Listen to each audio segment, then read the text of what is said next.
চুক্তিওয়ালা কাম করে কেমনি সিস্টেম কি, যে আপনি প্রতিদিন মিস্ত্রি যতজন নিয়ে আসেন, চুক্তির কামের সিস্টেম হলো যে এখন ডেইলি একটা হাজিরা নিয়ে যাবে, জনপ্রতি 600 টাকা করে হাজিরা, আর ছাদ ডালাই হইলে স্কোয়ার ফিট মাইটটা বাকি যত আসে, যত টাকা চুক্তি হয়েছে 220 টাকা করে চুক্তি, কথার কথায়।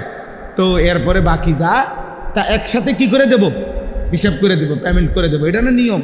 আগে অঞ্চলে প্রতিদিন দেয় কি, রোজ, মানে খোরাকি, ডেইলি একটা খোরাকি দেয়, রোজ দিয়া যায়।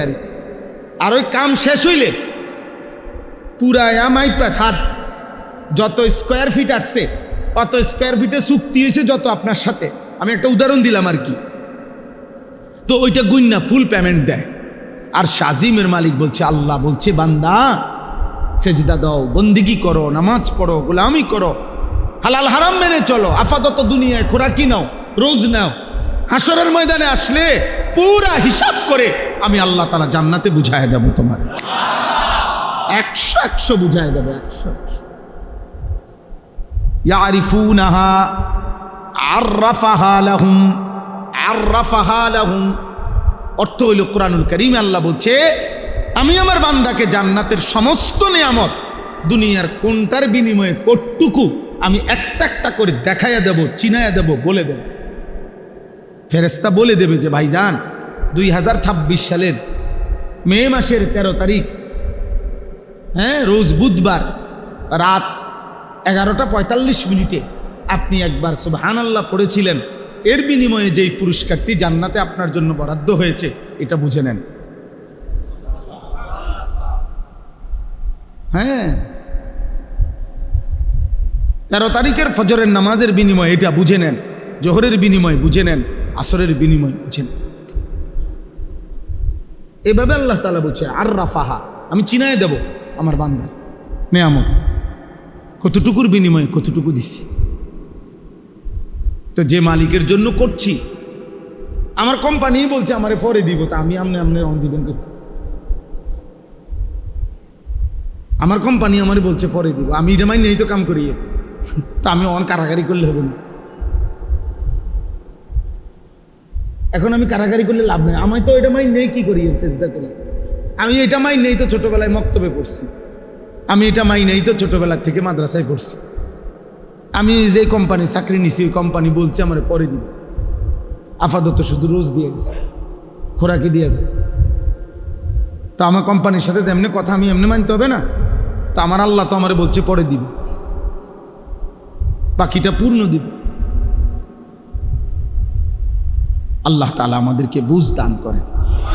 আমার ভাই, আমি আপনাদের কাছে এটাই বলতে চাই, ইসলাহি মাহফিল মানে জিন্দেগি পরিবর্তন, জীবনটা বদলানো, জীবনটা বদলানো দরকার। আলহামদুলিল্লাহ এখানে অনেক নওজোয়ান ভাই আছে, বয়স্ক বাবা আছে, শহরের মানুষ, আপনারা বুঝবান মানুষ, আপনারা ভাবতে শেখেন। 1000 বছরও ফেরিওয়ালা মাল বদলায় না, ফেরিওয়ালা তার পণ্য শুধু ঘোষণা দেয়। আমরা আরও 1000 বছরও যদি বলার সুযোগ হয় মাল বদলাবো না, ফেরিওয়ালা মাল বদলায় না। ফেরিওয়ালা কালকে চাইল বেচে, আজকে ডাইল বেচে না। যেই ফেরিওয়ালা যেই পণ্য বেচে প্রতিদিন সে একই পণ্য ফেরি করে, শুধু গল্লি বদলাইছে, পণ্য বদলায় নাই। অতএব আমরা পণ্য বদলাবো না, আমরা আল্লাহর কথাই বলছি, আখিরাতের কথাই বলছি। আপনি বিদ্রুপ করলেও এটাই কথা, ঠাট্টা করলেও এটাই কথা, আপনি মূল্যায়ন করলেও এটাই কথা, অবমূল্যায়ন করলেও এটাই কথা। আখিরাতেই আমাদের পুঁজি। সোয়ালা কাম্বিয়া কোরআনুল কারীমের মধ্যে আছে। হযরত নূহ আলাইহিস সালাম থেকে নিয়ে আমাদের নবী সাল্লাল্লাহু আলাইহি সাল্লাম পর্যন্ত সমস্ত নবী মানুষদেরকে ডাকছেন, কিসের ডাকছেন? তাওহীদের। 1 নম্বর, প্রথম ডাকছেন সমস্ত রাসূল, সমস্ত নবী, পৃথিবীর যে কোনো পরিস্থিতি। দেখেন কোরআনুল কারীম, এটা তো সময়ের ব্যাপার, আপনারা যদি ধরে ধরে বুঝাইতে পারতাম যে কোনো জাতি প্রচণ্ডভাবে আপনার ওজনে কম দিত, কোনো জাতি সমকামিতা, পুরুষে পুরুষে প্রচণ্ডভাবে অসৎ ঘৃণিত চরিত্রহীনতার কাজ করত, কোনো জাতি আপনার মানুষকে জুলুম করত, এরকম অসংখ্য পাপ ভিন্ন ভিন্ন ছিল। কিন্তু সমস্ত নবীর দাওয়াত পদ্ধতি, তর্জ, তরিকা আল্লাহর পক্ষ থেকে একই ছিল। সব নবীর প্রথম সমস্ত গুনাহের প্রতিষেধক হিসাবে প্রথম তাওহীদের ঘোষণা দিয়েছেন, লা ইলাহা ইল্লাল্লাহ। এ কথা যখন বুঝাইতে চেষ্টা করছেন যে কলিজায় যদি তাওহীদ বসে তো গায়রুল্লাহ, আল্লাহ ভিন্ন যত চেতনা সব চলে যাবে, সব চলে যাবে। সাহাবায়ে কেরাম যারা কালিমা পড়ছেন, ভিন্ন ভিন্ন পাপ ওনাদের মধ্যে আগে ছিল, কিন্তু যখন কালিমা পড়ছেন নবী সাল্লাল্লাহু আলাইহি সাল্লামকে সর্বান্তকরণে মেনে নিছেন, পেছনের জিন্দিগি একদম সাফ, পিছনের সব ভুলে গেছেন, পিছনের সব ছেড়ে দিছেন। আর আলাদা আলাদা করে মেহনত করতে হয়নি। কোরআন এটাই বলছে নবীজিকে। এই কোরআনে কারিমে আছে আল্লাহ তাআলা দুইটা কথা বলছেন, উতলু মা উহিয়া ইলাইকা মিনাল কিতাব ওয়া আকিমিস সালাহ। হে নবী, আপনি সমস্ত মানুষের সামনে দুই জিনিস পেশ করেন। কয় জিনিস বলেন? এক, কোরআনুল কারীমের তেলাওয়াত, দুই, 5 ওয়াক্ত নামাজ। উতলু মা উহিয়া ইলাইকা মিনাল কিতাব, 1 নম্বর কোরআনুল কারীমের তেলাওয়াত, 2 নম্বর ওয়া আকিমিস সালাহ, 5 ওয়াক্ত নামাজ। এবার আল্লাহ ওয়াদা দিছে এই দুই ফর্মুলায় কি ফায়দা আসবে। আল্লাহ বলছে শুনেন, ইন্নাস সালাতা তানহা আনিল ফাহশাই ওয়াল মুনকার। এই কায়নাতে, এই মানুষের সমাজে যত অশ্লীলতা, যত গুনাহ, যত বেহায়াপনা আছে, আমি আল্লাহ বললাম কোরআনুল কারীমের তেলাওয়াত আর নামাজ একসাথে সব দূর করে দিন। আলাদা আলাদা প্রেসক্রিপশন লাগবে। চোরের জন্য আলাদা ট্রিটমেন্ট, সুদখোরের জন্য আলাদা ট্রিটমেন্ট, চরিত্রহীনের জন্য আলাদা, না না, আলগা ফাইল লাগবে না। এই দুইটাই, এই দুই ফর্মুলা চোরের সামনেও দেন, ডাকাতের সামনেও পেশ করে, সুদখোরের সামনেও পেশ করে, হ্যাঁ, ব্যভিচারী জেনাখোর তার সামনে পেশ করে, জওয়ানের সামনে এটাই পেশ করেন, বুড়ার সামনে এটাই পেশ করেন, নারীর সামনে এটাই পেশ করেন, পুরুষের সামনে এটাই পেশ করেন।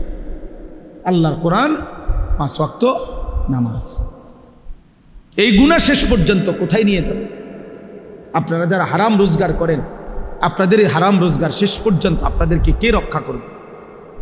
আপনাদের সন্তান, আপনাদের বিল্ডিং, আপনাদের দুনিয়াবি ক্ষমতা। আপনি কি বুঝ করলেন? দুনিয়ার ব্যাপারে তো একটা পরামর্শ কইরা মানসিকভাবে একটা প্রস্তুতি নিছেন, কেমনে কেমনে বাঁচবেন। যে 2 নম্বরই করে মোটামুটি সে একটা প্রস্তুতি নেয় যে আমি ধরা খাইলে বাঁচমু কেমনে। তো আল্লাহ তাআলার হাত থেকে কোরআন শরীফে স্পষ্ট একটি আয়াত আছে, সাংঘাতিক কথা। আল্লাহ বলছে আম আবরামু আমরান ফা ইন্না মুবরিমুন। আল্লাহ বলছে হে নাফরমান বান্দা, তোমার জাহান্নামের আযাব আমি কি দেব? খুদার কসম আল্লাহ বলে আমার আযাব আমি ঠিক করে রাখছি, তুমি নাফরমান, আমি আল্লাহর হাত থেকে কেমনে বাঁচবা তুমি ঠিক করো, তোমার বুঝ তুমি করো, আমার বুঝ আছে, আমি আল্লাহর কাছে আযাব আছে, আমি রেডি করে রাখছি, যে তুমি আমার হাত থেকে বাঁচবে কিভাবে তা তুমি রেডি করো। বলেন আমরা যারা নামাজ পড়েন না, যারা ফজরের নামাজ পড়েন না, দিনের পর দিন, মাসের পর মাস, বলেন বাপ কি বুঝাইতে চাচ্ছেন নিজেকে? ভদ্রলোক কারে বুঝান? এটি মানুষে বুঝে না, মানুষে চিরা খায়। হ্যাঁ, সুদখোর আমনে নিজেরে ভদ্রলোক বুঝান, আর আমরা চিরা খাই, আমরা বুঝি না। কিস্তিখোর আমনে ভদ্রলোক বলতে চান, আমরা বুঝি না, আমরা ভাত খাই না, আমরা বাতাসে বুড়ো বয়সে যাব। হ্যাঁ, লোন মানে কি আমরা বুঝি না, কিস্তি মানে কি আমরা বুঝি না, আমরা শান্তির দেশের থেকে আসছি। সুদ মানে কি আমরা বুঝি না, আমি বলতে পারলাম না আর কি। আপনার কথা বোঝেন নাই, আপনার ক্ষমতার জোরে আমি পারলাম না আপনার লগে, কিন্তু আমি না বুঝার কিছু আছে নি। এটা কোনটা আলো কোনটা অন্ধকার এটা না বুঝার কি? কোনটা হালাল কোনটা হারাম, কোনটা পবিত্র অপবিত্র, খাবার যার অপবিত্র, খাবার যার হারাম, সে ভদ্রলোক হয় কেমনে? হারামখোর ভদ্রলোক হবে কেন? সুদখোর ভদ্রলোক হবে কেন? ঘুষখোর ভদ্রলোক হবে কেন? কোন নারী অর্ধ উলঙ্গ থাকা, তার শরীরের অঙ্গ প্রত্যঙ্গ বেপর্দা করা, এটা কালচার হইতে পারে না, এটা সভ্যতা হইতে পারে না, এটা সংস্কৃতি হইতে পারে না, এটা স্টাইল হইতে পারে না, এটা অসভ্যতা হইতে পারে, অসভ্যতা হইতে পারে। আর নয়তো তুমি কাগজে কলমে প্রমাণ করে দাও যে নিজের শরীরের কিছু অংশ প্রদর্শন করা, পর পুরুষকে দেখানো, এটা সংস্কৃতি, এটা কালচার, এটা সৌন্দর্য। কিভাবে সৌন্দর্য? কোন যুক্তিতে? কোন যুক্তিতে? এটা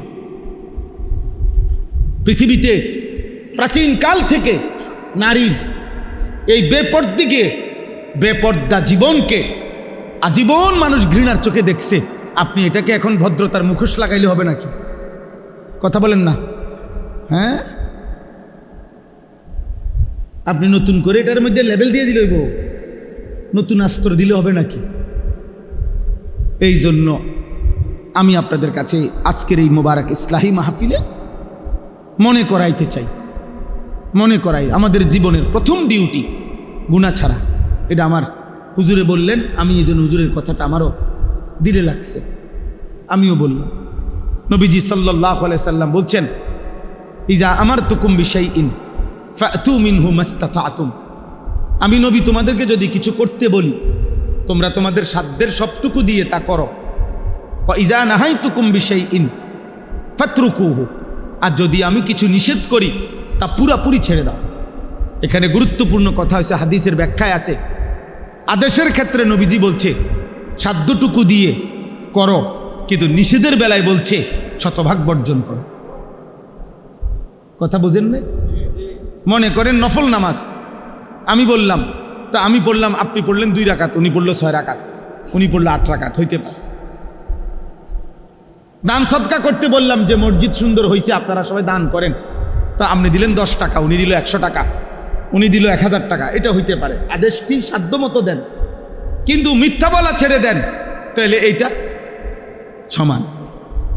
চুরি করা ছেড়ে দেন, এটা সমান। সুদ খাওয়া ছেড়ে দেন, এটা সমান। এটাই নবীজি বলছে, আদেশটুকু সাধ্যের ভিতরে যে দূর হয় পালন করো, আর নিষেধটুকু শতভাগ কি করো? বর্জন করো। আমরা মাদ্রাসায় ছাত্রদেরকে বুঝাই, চেষ্টা করি বুঝাইতে যে আব্বা, তোমার মেধার ভিত্তিতে, পড়ালেখার মুখস্থ শক্তির ভিত্তিতে রেজাল্ট, ক্রমিক নম্বর কম বেশ হইতে পারে, কিন্তু আখলাক বরাবর হইতে হবে। মনে করেন দাঁড়াইয়া পেশাব করা ঠিক না, এটা একটি ক্লাসের কতজন ছাত্রের জন্য ঠিক না? প্রত্যেকের টয়লেট পেপার ব্যবহার করা উচিত, এটি একটি ক্লাসের কতজন ছাত্রের জন্য উচিত? এ বুঝিনি হিসাবটা। ক্রমিক নং ফলাফলের ক্রমিক ভিন্ন হইতে পারে, আপনার 1, তার 2, তার 3, তার 4, তার 5, তার 6, তার 7, 10, এই ক্রমিক নং হইতে পারে ভিন্ন পড়ালেখার, কিন্তু আখলাক বরাবর। আল্লাহ ওই স্বামীর উপরে রহমত নাজিল করে যে তার স্ত্রীকে ফজরের নামাজের জন্য জাগিয়ে দেয়। ফাইন আবাত, নবীজি বলেন যদি উঠতে না চায় স্ত্রী, নাদাহা ফি ওয়াজহিহাল মা, তাহলে স্বামী তার স্ত্রীর চোখে মুখে পানির ছিটা দিয়ে দেয়, আল্লাহ তাআলা ওই স্বামীর উপরে রহমত নাজিল করে। এই হলো হাদিসের প্রথম অংশ, শেষ হয় নাই হাদিস। এরপরে হাদিসের দ্বিতীয় অংশ, ওয়া রাহিমাল্লাহু ইমরাআতান, হাদিসের দ্বিতীয় অংশে নবীজি বলেন এবং আল্লাহ তাআলা ওই স্ত্রীর উপরে রহমত নাজিল করে, আই কাজাত জাওজাহা, যে তার স্বামীকে ফজরের নামাজের জন্য জাগিয়ে দেয়। ফাইন আবা, যদি স্বামী বেচারা উঠতে না চায়, তো নাদাহাত ফি ওয়াজহিহিল মা, তাহলে স্ত্রী তার স্বামীর চোখে মুখে পানি দিয়ে দেয়, ফজরের জন্য উঠায়া দেয়। আল্লাহর কসম, নবী বলেন এমন স্বামী স্ত্রীর উপরে আল্লাহ রহমত নাজিল করে। এই বন্ধুরা, এই সম্পর্ক কিয়ামতের দিনও থাকবে। এবং এই সম্পর্কে ইয়া ইবাদি লা খাউফুন আলাইকুমুল ইয়াউমা ওয়ালা আনতুম তাহজানুন উদখুলুল জান্নাতা আনতুম ওয়া আজওয়াজুকুম তুহবারুন। সরাসরি কোরআনের আয়াত। আল্লাহ বলবেন, হে নেককাররা, তোমরা তোমাদের বন্ধুদেরকে সাথে নিয়ে, সঙ্গীদেরকে সাথে নিয়ে, নেক কাজে তোমাদের যে যাকে সঙ্গী ছিলা এই সঙ্গীরা একসাথে তুহবারুন খুশি খুশি জান্নাতে ঢুক। ইউতাফু আলাইহিম বিসিহাফিম মিন যাহাবিন ওয়া আকওয়াবিন মিন ফিদ্দা। ঢুকলেই দেখবা তোমাদের সামনে জান্নাতের মধ্যে ঢুকলেই স্বর্ণের থালা, রৌপ্যের গ্লাস তোমাদের সামনে ঘুরতেছে। ইউতাফু মানে তাওয়াফ করতেছে, ঘুরতেছে। তো জান্নাতি বান্দা বন্ধুদেরকে নিয়ে এক বন্ধু আরেক বন্ধুর কিরে দোস্ত প্লেটও খালি গ্লাসও খালি, হ্যাঁ এটিতে গোরে শুধু। তো ফেরেশতা বলবে আরে অপেক্ষায় তো আছি আপনার, আপনি অর্ডার করবেন, আপনার দিল কি চাচ্ছে আপনি বললেই সাথে সাথে রেডি হয়ে যাবে। ওয়ালাকুম ফিহা মা তাশতাহিহিল আনফুস ওয়া তালাযযুল আ'য়ুন। আর হে আল্লাহর বান্দা আপনি যা অর্ডার করবেন তা এক্ষুনি আসবে, আর দেখলেই আপনার চোখ ঠান্ডা হয়ে যাবে। ওয়া তালাযযুল আ'য়ুন।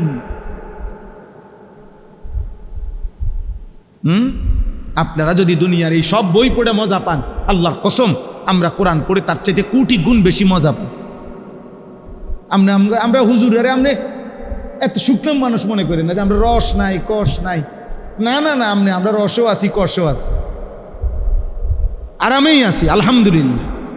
আলহামদুলিল্লাহ খোদার কসম আল্লাহকে মেনে কোনো ইমানদার অসুখে নাই, দুঃখে নাই, পেরেশানিতে নাই, বরং আল্লাহকে না মেনে কষ্টে আছে।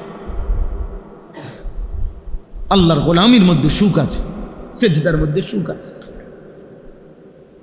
হযরত বড় পীর আব্দুল কাদের জিলানী রহমতুল্লাহ আলাইহি ওই জামানায় বাগদাদের ওই জামানায় মুসলিম খলিফা ওনাকে বলছিল, হযরত আপনার যেই মহল্লাটা, আপনার যে মনে করেন আপনার উপজেলাটা, তখনকার হিসেবে বলতেছি আর আমি আপনাকে রাষ্ট্রীয়ভাবে বরাদ্দ দিয়ে দিলাম, এই পুরাটা অঞ্চলের যত খাজনা কর ট্যাক্স এগুলো আপনি নেবেন, আপনার বংশধররা নেবে, আপনাকে আমি রাষ্ট্রীয়ভাবে দিলাম।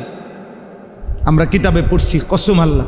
তিনি বলছেন হে বাদশাহ তোমার রাজত্ব তোমার কাছেই রাখো, আল্লাহর কসম বাদশাহ রাত গভীরে তাহাজ্জুদ নামাজের সেজদা দিতে গেলে আমার কপাল, এটুকু কপাল আমার, যেই মাটিটা স্পর্শ করে আমার কাছে তোমার পৃথিবী লক্ষ কোটি বার দেওয়ার চাইতে সেজদার ওই মাটিটুকুর দাম বেশি আমার। আমি গভীর রাতের সেজদার দিলে যে স্বাদ পাই, সুখ পাই, তৃপ্তি পাই, গোটা পৃথিবীর বিনিময়েও আমি তোমার এই সেজদার স্বাদ, ওইটুকু মাটির মহব্বত আমি হারাইতে চাই। যা বেটা তোর দুনিয়া তুই নে, তোর বাদশাহী তুই নে বেটা। এই জন্য আপনাদের কাছে শুধু গল্প বলা মাকসাদ না, বক্তাগিরি দেখানো মাকসাদ না, আপনার দিল জাগানো। আপনি কেন ফজরের নামাজ পড়বেন না বলেন না আব্বা? যুবক ভাই, কি কারণ থাকতে পারে? তুমি সুস্থ, তুমি সবল, তোমার চোখ কান নাক সারা দেহ সবল, এমন সুস্থ মানুষ কেমনে উঠতে পারো না? তুমি তো পঙ্গু না, প্যারালাইজড না, অক্ষম না, তুমি অন্ধ না, বুবা না, বধির না। রাসূলুল্লাহ সাল্লাল্লাহু আলাইহি সাল্লামের একজন সাহাবী, মসজিদের পাশে যার ঘর ছিল, উনি চোখে দেখতেন না। আল্লাহর নবী সাল্লাল্লাহু আলাইহি সাল্লাম নিষেধ করছিল ফজরের ওয়াক্তে যে তোমার কষ্ট হবে আসতে, আরেকজন লোক নিয়ে আসতেন, উনারা সবসময় পাইতেন না। ওই সাহাবী মসজিদ থেকে ওনার ঘর পর্যন্ত রশি বান্ধিয়া নিচে বান্ধাওয়াইয়া নিচে ওই রশি ধরে ধরে ফজরের ওয়াক্তে মসজিদের জামাতে চলে আসতেন। হ্যাঁ মুসলমান, ওই সাহাবী যদি কিয়ামতের দিন দাঁড়ায়া বলে যে হে ঈমানদার আমার নবীর উম্মত, আমি চোখবিহীন জীবনে কোনোদিন ফজরের জামাত ছাড়ি নাই, তুমি চোখ নিয়া 365 দিনে একদিনও মসজিদের জামাতে আসতে পারলো না, ও কি জবাব দিবেন? বলো না ভাই, একজন ভাই বলে কি জবাব দিবেন সেদিন?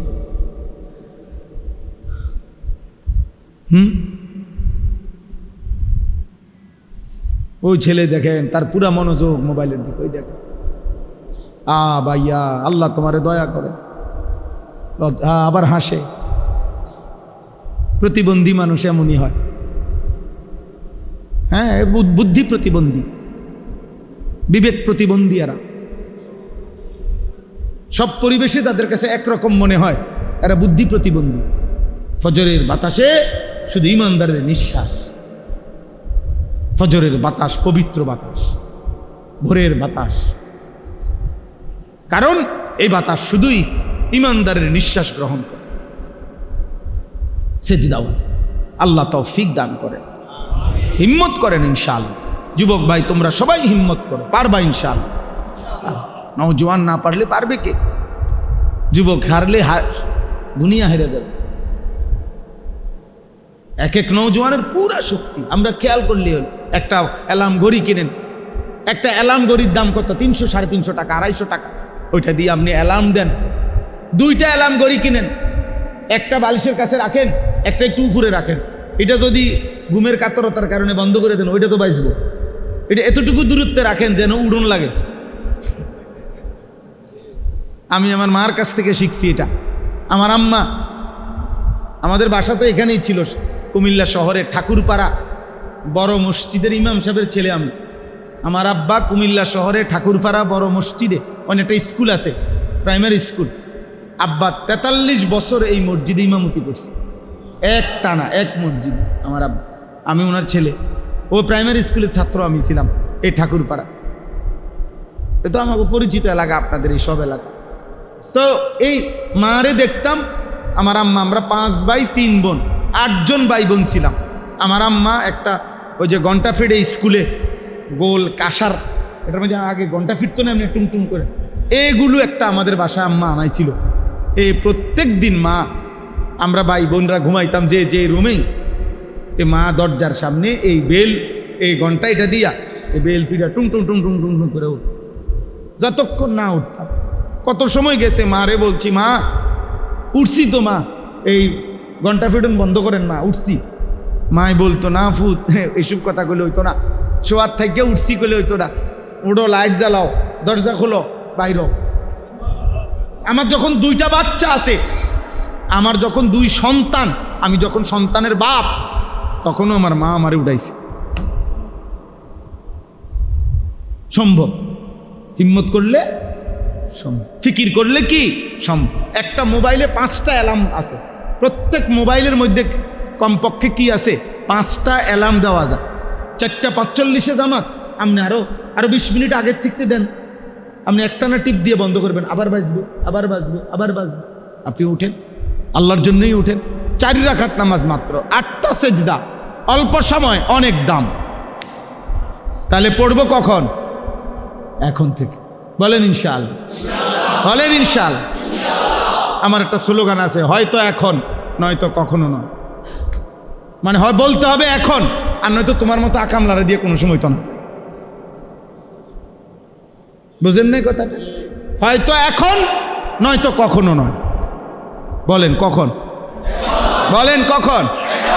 ইনশাআল্লাহ, ইনশাআল্লাহ। আল্লাহ তাআলা সবাইকে হিম্মত দান করেন। শেষ, আমরা আমাদের প্রজন্মকে খুব দ্রুত নিজের হাতে আল্লাহর নাফরমানির কাছেই নিয়ে যাচ্ছে। আপনারাও খবর নেন, আমরাও খবর নিচ্ছি।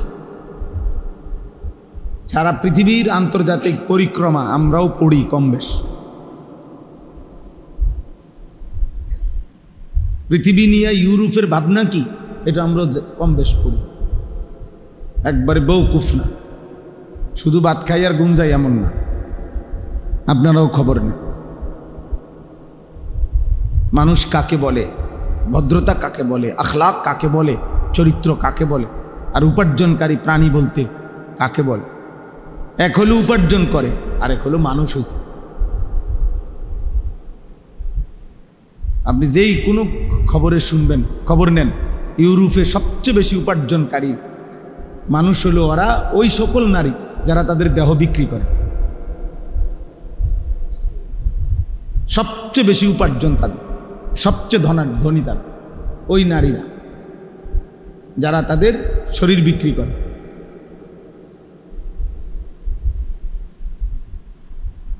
ওরা সবচেয়ে দামি, সবচেয়ে হাই রাইজ বিল্ডিং, সবচেয়ে বিলাসবহুল জীবন তারা। একজন বেহায়া নারীর নাচ আর গোটা এই বিশ্বকাপের সমস্ত আয়োজনের বিপরীতে সেটাকেই সবচেয়ে বেশি ফলাও করে দেখা যায়। এটা হলো সবচেয়ে বড় সফলতা। বিশ্বকাপের সবচেয়ে বড় চমক একজন নর্তকীর নাচ।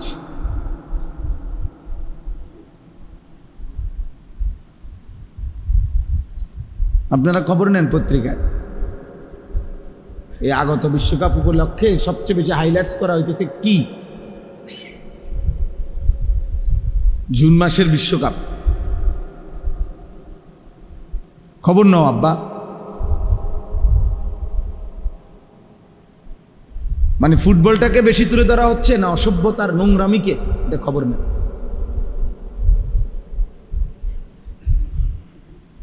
তিন দেশের আয়োজন, তো তিন দেশের আলাদা আলাদা সাংস্কৃতিক অনুষ্ঠান, মানে নাচ, পৃথক পৃথক নাচ। যার কাছে যে দূর আছে সর্বোচ্চ অতটুকু উজাড় করে পৃথিবীবাসীকে নাচ গান দেখাবে। এটাই উদ্বোধনী অনুষ্ঠান। উদ্দাম নাচ, এটাই হলো কি উদ্বোধন, বর্ণাঢ্য উদ্বোধন। এই জন্য সবাই মিলে এটা ভাবতে শিখে। একজনই ভাবেন, আপনাদের বিবেক নেই তো বলেন। এই যে এখানে সর্বোচ্চ বাচ্চাটার বয়স হবে 7 বছর, ওই বাচ্চাটা ফুললি ভিডিও করছিল কেন? তার মাকে, তার বাবা কোথায়, তার অভিভাবক কোথায়? এই মোবাইলটা তাকে কে দিল? নিশ্চিত তার কোনো না কোনো অভিভাবক। হে তো নিঃসন্দেহে 20,000 টাকা 30,000 টাকার একটা মোবাইল ওই নিয়ে আসে না। আপনি ওই একজন বাচ্চা খুঁজতে দরকার নেই। আপনি সমাজের বাস্তবতা বলেন। আপনি ওই এক, এটা যদি এমন না হয় যে কিরে আমরা এতগুলো জুনায়েদ বাগদাদির মাঝখান দিয়া এই একজন বাচ্চা করতে গাইল, এরকম বিষয়টা তো কি এমন? বিষয়টা তো এমন না। তো কাজে ওই একজনকে মেনশন করা মাকসাদ না, আমাদের সমাজ বাস্তবতা তুলে ধর। প্রতিনিয়ত আপনারা একটা মার্কেটে গিয়া, একদিনের মার্কেটে দাঁড়াইয়া ঘন্টা 2-1 দেখেন কি পরিমাণ বাচ্চাদের হাতে মোবাইল। প্রত্যেক মহিলা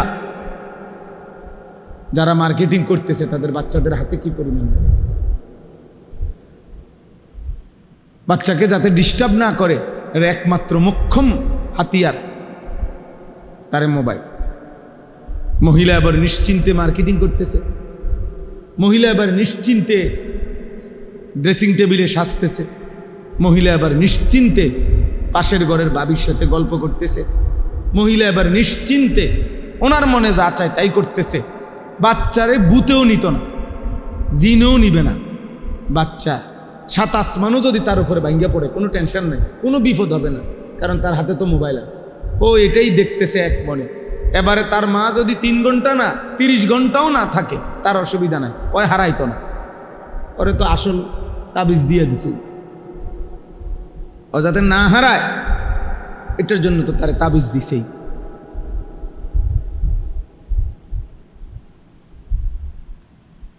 শত শত ছেলে কিশোর মাত্র 12 বছর 14 বছর বাবা মার সামনে দাঁড়াইতেও চায় না। এই হাইওয়ান 1 মিনিট ডাক দিলে দাঁড়াইতে চায়। তার বন্ধুরা, তার শয়তানরা তারে অপেক্ষা করছে কখন দৌড় দিবে মোবাইল নিয়ে। আবার আগের মতো নারী ছবি, জিনা, ব্যভিচার, উদ্দাম দৃশ্য। খালাস। বাপের কপালে 10 মিনিট যে দাঁড়াইয়া কথা বলবে ওই ধৈর্য তার নাই। বলো বলো জলদি বলো কি হয়েছে, বলো আব্বু কি হয়েছে, আচ্ছা আব্বু পরে কথা হবে। উনি ভদ্রলোক ভাবতেছে ওনার ছেলে নিজের মতো করে বেড়ে উঠতেছে, নিজের মতো করে নষ্ট হইতেছে। নিজের মতো করে কোনো কিছু বেড়ে ওঠে না, নিজের মতো করে নষ্ট হয়। ফেলে রাখলে, ছেড়ে দিলে নষ্ট হয়ে যায়। এমনকি এটাই নিয়ম যে লোহাও যদি মাটির উপরে রাখে, মাটি লোহা হয় না, লোহা মাটি হয়ে যায়। মাটি কি হয় না, লোহা হয়। লোহা কি হয়, তাহলে ফেলে দিলে দামি জিনিসটাও নষ্ট হয়ে যায়, শ্রেষ্ঠ সম্পদটাও কি হয়ে যায়, নষ্ট, বেদামি হয়ে যায়।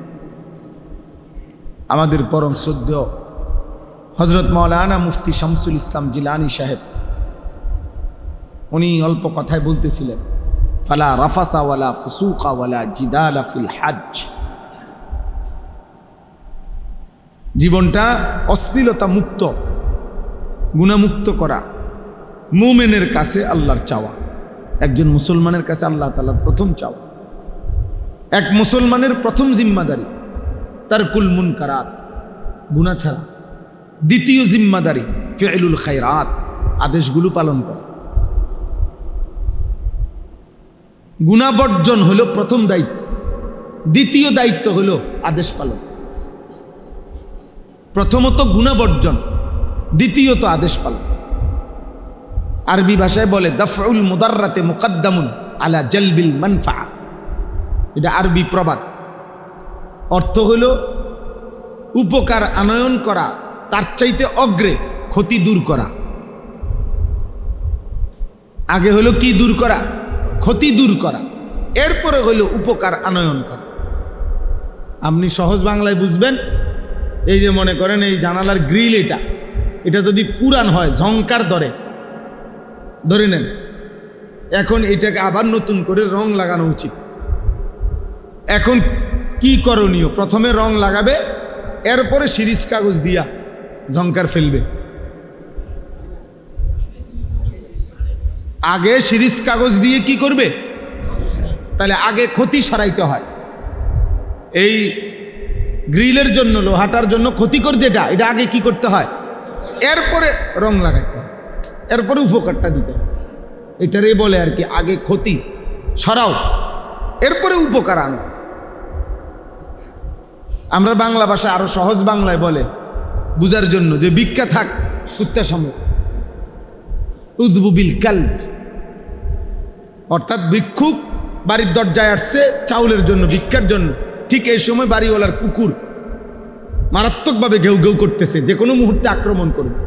এই ভিক্ষুকের চাওয়া হলো বাড়িওয়ালার কাছে, ভাই আমার চাউলের দরকার নেই, আমার উপকার লাগতো না, আমি কি সরান? কুত্তা সরান, ওইটাতে তো আমার কামড় না, আমার চাল লাগবে না। এইটারে বলে আর কি যে ভিক্ষা থাক কুত্তা সামলা। আগে কুকুর সামলাও, ক্ষতি সরাও, আমার ক্ষতি যাতে না হয়, আমার উপকার করতে হবে। আর আজ আমরা এই সামান্য কিছু টুকটাক উপকার, ছেলেটা একটা ঘর হইলে ভালোভাবে থাকতে পারবে, এসি হইলে একটু আরাম পাবে, ফ্রিজ হইলে ঠান্ডা পাবে, এই একটু সামান্য সুখের দুনিয়াবি উপকরণ, এটুকুর ইন্তজাম আমরা করে দিচ্ছি ওই মানুষটার জন্য, অথচ তার আখলাক, চরিত্র, জিন্দেগি নষ্ট হয়ে যাচ্ছে। আর উনি ওনার বাহ্যিক কিছু একেবারে সস্তা, একেবারে নাথিং কিছু জিনিসের নিয়া ওনার হায়াত শেষ করে দিতেছে। যে ছেলের বিল্ডিং এর জন্য ওনার এই ফিকির, ওই ছেলের আখলাকের জন্য ওনার ন্যূনতম কোনো ফিকির নেই। যে ছেলে পেলে থাকবে ওদের জন্য ওনার এই পরিমাণ টেনশন, এদের জন্য এই পরিমাণ টেনশন। বিল্ডিং ছাদ ঢালাইয়ের দিন পুরা ধারায় ছিল। আমি সবসময় বলি, আমার আফসোস এটা, আমি কত দেখছি জীবন, ছাদ ঢালাইয়ের দিন একটা সুরকি যাতে কম না পড়ে, এই জন্য আলাদা লোক রাখে, আলাদা লোক। তুই শুধু ডালাইয়ের মেশিনের সামনে দাঁড়ায় থাকবি, তুই শুধু গনবি 4টা সুরকি, একটা সিমেন্ট, একটা বালু দিতেছিস, সিলেকশন বেশি করে দিবি, ছাদ যেন মজবুত হয়। কার জন্য? আমার সন্তান থাকবে এখানে, আমার প্রজন্ম থাকবে এখানে। সেই প্রজন্ম, তার জন্য ছাদ ঢালাই হইতেছে। যেই সন্তান গত 365 দিনে, খোদার 1 বছরে কোনোদিন ফজরের নামাজ পড়ে নাই, এমন মানুষরূপী জানোয়ারের জন্য বিল্ডিং এর ছাদ ঢালাই হইতেছে। ওইটা পুরাটা জানোয়ার বেটায়, ওইটা আস্তা জানোয়ার বেটা। যার কপালে সেজদা নাই, ওই জিন্দিগি জানোয়ারের জিন্দিগি, ওই জীবন পশুর জীবন, ওই জীবন মানুষের জীবন। কপাল যার মালিকের সামনে নয় না, তার চাইতে বড় বেয়াদব আসমানের নিচে জমিনের উপরে আর কেউ হয় না। কায়নাতের মালিকের সামনে মাথা নোয় না, রিজিক দাতার সামনে যে মাথা নোয়াইতে পারে না, সৃষ্টিকর্তার সামনে যে মাথা নোয়াইতে পারে না, নিঃশ্বাস যিনি দেয় তার সামনে যিনি মাথা নোয়াইতে পারে না, অস্তিত্বের প্রতি সেকেন্ড যিনি বাঁচায় রাখে তার সামনে যিনি মাথা নোয়াইতে পারে না, হায়াতের এক এক সেকেন্ড যিনি দিছে তার সামনে যে মাথা নোয়াইতে পারে না, প্রতিটা আলো দেয় যিনি, অন্ধকার দেয় যিনি, রোদ দেয় যিনি, বৃষ্টি দেয় যিনি, হায়াত দেয় যিনি, তার সামনে যার মাথা নোয় না তার চাইতে বড় বেয়াদব গাদ্দার আর কেউ হইতে পারে না। এই বেটা আস্তে, বেওকুফ, আস্তে কথা বলো, চিল্লাও কেন? বোকা ছেলে, চুপ থাকো, একদম চুপ থাকো আব্বা। ঠিক আছে, বোঝা যায় সে একটু অসুস্থ। বুঝেন নাই আমার? আপনি নাহলে প্রতিবাদ করেন, আমি উঠে যাই, অসুবিধা নেই। আপনার হিম্মত থাকলে প্রতিবাদ করেন এবং প্রতিবাদের উপরে যুক্তি দেন।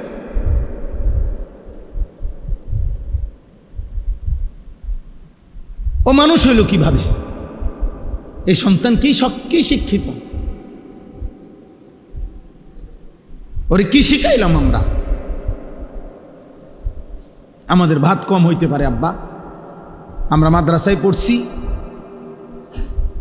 আমাদের দুনিয়াবি অর্থবিত্ত কম হইতে পারে, আমগো ইমাম সাহেবের বেতন কম হইতে পারে, আমগো মুয়াজ্জিনের বেতন কম হইতে পারে, তা আমরা আল্লাহ বলি নাই, সেজদা বলি নাই। আপনি মাসে 2 লাখ টাকা ইনকাম করেও আপনার কপালে একটা সেজদা দিতে পারেন না, আর আমার মালিকের গোলাম মাত্র 10,000 টাকা মসজিদে বেতন নিয়েও খোদার 30 দিন জামাতের সাথে সবার আগে সেজদা দেয়। এ কৃতজ্ঞ বান্দার চিহ্ন, এ শাকের অনুগত বান্দার চিহ্ন। এটা ব্যর্থতা না, এটা সফলতা যে সে তার মনিব চিনে, সে তার বানানেওয়ালা চিনে। অকৃতজ্ঞরা মূল্যায়ন করে না দেখা কৃতজ্ঞ বান্দার লসের কিছু নেই। কোন নাফরমান মানুষ যদি কোনো দিনদারকে মূল্যায়ন করে না দেখা দিনদারের ব্যর্থতার কিছু নেই। আপনি কথা বোঝেন নাই? আপনার আমি আল্লাহর কোরআন পড়ছি, আমার সন্তান, আপনাদের সন্তান হাফেজে কোরআন হয়েছে, অনেক পৃথিবীর কেউ যদি তাকে মূল্যায়ন করতে না জানে, এটা আপনাদের ব্যর্থতা, এটা আপনাদের ব্যর্থতা, এটা এই সমাজের ব্যর্থতা। এটা কোরআনের ব্যর্থতাও না, হুজুরেরও ব্যর্থতা না। এটা সে তার রবের শ্রেষ্ঠ কালাম শিখে নিছে, আর সে অপেক্ষা করছে উপযুক্ত বিনিময় সে হাসরের ময়দান থেকে নেবে। তাকে আল্লাহ বলছে, বান্দা আমি তোমাকে এখানে পূর্ণ বিনিময় দেব না, তা আমারে কই থেকে দিবেন আপনি? কথা বোঝেন নাই? সেজদার বিনিময় এখানে না ওইখানে? কোরআনের বিনিময় এখানে না ওইখানে? আল্লাহর গোলামির বিনিময় এখানে না ওইখানে? ইবাদতের বিনিময় এখানে না ওইখানে? রোজার বিনিময় এখানে না ওইখানে? তো যিনি যার জন্য করছি তিনি বললেন আমি ওইখানে দেব, তা আমি আনতে কোত্থেকে আনতাম? আমি এটা আনবো কোত্থেকে আব্বা বলেন না আমারে? এরপরেও যে মালিক বলছে সব ওখানে দিব, এরপরেও যে কমপক্ষে খোরাকি চালাইতে আছে, ভাত দুগে খাওয়ায়, এত শুক্রিয়া। চুক্তিওয়ালা কাম কিরকম? চুক্তিওয়ালা কাম করে কেমনে? সিস্টেম কি? যে আপনি প্রতিদিন মিস্ত্রি যতজন নিয়ে আসেন, চুক্তির কামের সিস্টেম হলো যে এখন ডেইলি একটা হাজিরা নিয়ে যাবে, জনপ্রতি 600 টাকা করে হাজিরা, আর ছাদ ডালাই হইলে স্কোয়ার ফিট মাইকটা, বাকি যত আসে যত টাকা চুক্তি হয়েছে 220 টাকা করে চুক্তি, কথার কথায়। তো এরপরে বাকি যা তা একসাথে কি করে দেব? হিসাব করে দেব, পেমেন্ট করে দেবো, এটা না নিয়ম। আগে অঞ্চলে প্রতিদিন দেয় কি? রোজ, মানে খোরাকি, ডেইলি একটা খোরাকি দেয়, রোজ দিয়া যায়। আর ওই কাম শেষ হইলে পুরায়া মাইপা ছাদ যত স্কোয়ার ফিট আসছে অত স্কোয়ার ফিটে চুক্তি হয়েছে যত আপনার সাথে, আমি একটা উদাহরণ দিলাম আর কি। তো ওইটা গুইন্না ফুল পেমেন্ট দেয়। আর শাজিমের মালিক বলছে, আল্লাহ বলছে বান্দা সেজদা দাও, বন্দিগি করো, নামাজ পড়ো, গোলামি করো, হালাল হারাম মেনে চলো, আপাতত দুনিয়ায় খোরাকি নাও, রোজ নাও, হাসরের ময়দানে আসলে পুরা হিসাব করে আমি আল্লাহ তাআলা জান্নাতে বুঝায় দেব, তোমার 100 বুঝায় দেব, 100। ইয়ারিফুনাহা আররাফাহা লাহুম, আররাফাহা লাহুম অর্থ হইল কোরআনুল কারীমে আল্লাহ বলছে আমি আমার বান্দাকে জান্নাতের সমস্ত নিয়ামত দুনিয়ার কোনটার বিনিময়ে কতটুকু আমি একটা একটা করে দেখাইয়া দেব, চিনাইয়া দেব, বলে দেব। ফেরেশতা বলে দেবে যে ভাইজান 2026 সালের মে মাসের 13 তারিখ, হ্যাঁ, রোজ বুধবার রাত 11:45 আপনি একবার সুবহানাল্লাহ পড়েছিলেন, এর বিনিময়ে যেই পুরস্কারটি জান্নাতে আপনার জন্য বরাদ্দ হয়েছে এটা বুঝে নেন। হ্যাঁ, 13 তারিখের ফজরের নামাজের বিনিময়ে এটা বুঝে নেন, জোহরের বিনিময়ে বুঝে নেন, আসরের বিনিময়ে বুঝে নেন।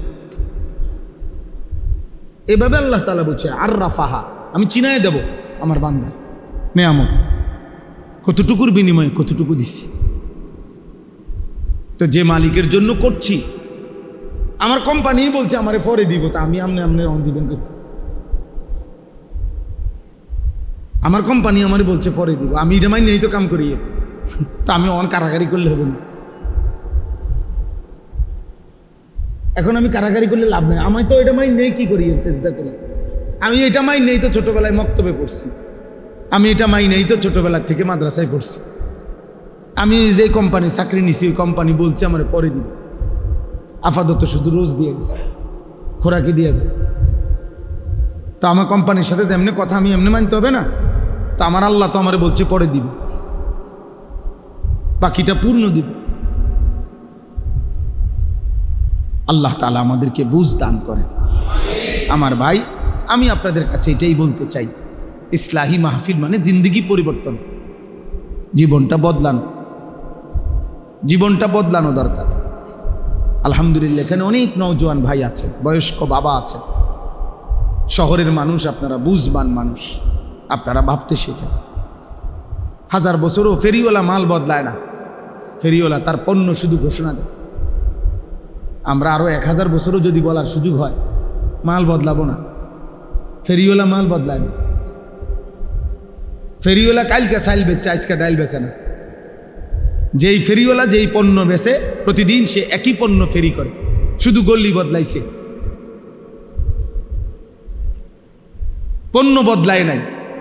অতএব আমরা পণ্য বদলাবো না, আমরা আল্লাহর কথাই বলছি, আখিরাতের কথাই বলছি। আপনি বিদ্রুপ করলেও এটাই কথা, ঠাট্টা করলেও এটাই কথা, আপনি মূল্যায়ন করলেও এটাই কথা, অবমূল্যায়ন করলেও এটাই কথা। আখিরাতেই আমাদের পুঁজি। সোয়ালা কাম্বিয়া কোরআনুল কারীমের মধ্যে আছে।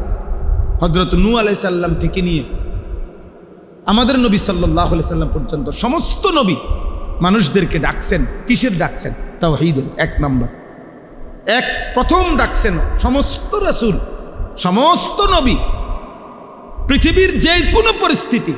দেখেন কোরআনুল কারীম, এটা তো সময়ের ব্যাপার, আপনারা যদি ধরে ধরে বুঝাইতে পারতাম যে কোনো জাতি প্রচণ্ডভাবে আপনার ওজনে কম দিত, কোনো জাতি সমকামিতা, পুরুষে পুরুষে প্রচণ্ডভাবে অসৎ ঘৃণিত চরিত্রহীনতার কাজ করত, কোনো জাতি আপনার মানুষকে জুলুম করত, এরকম অসংখ্য পাপ ভিন্ন ভিন্ন ছিল।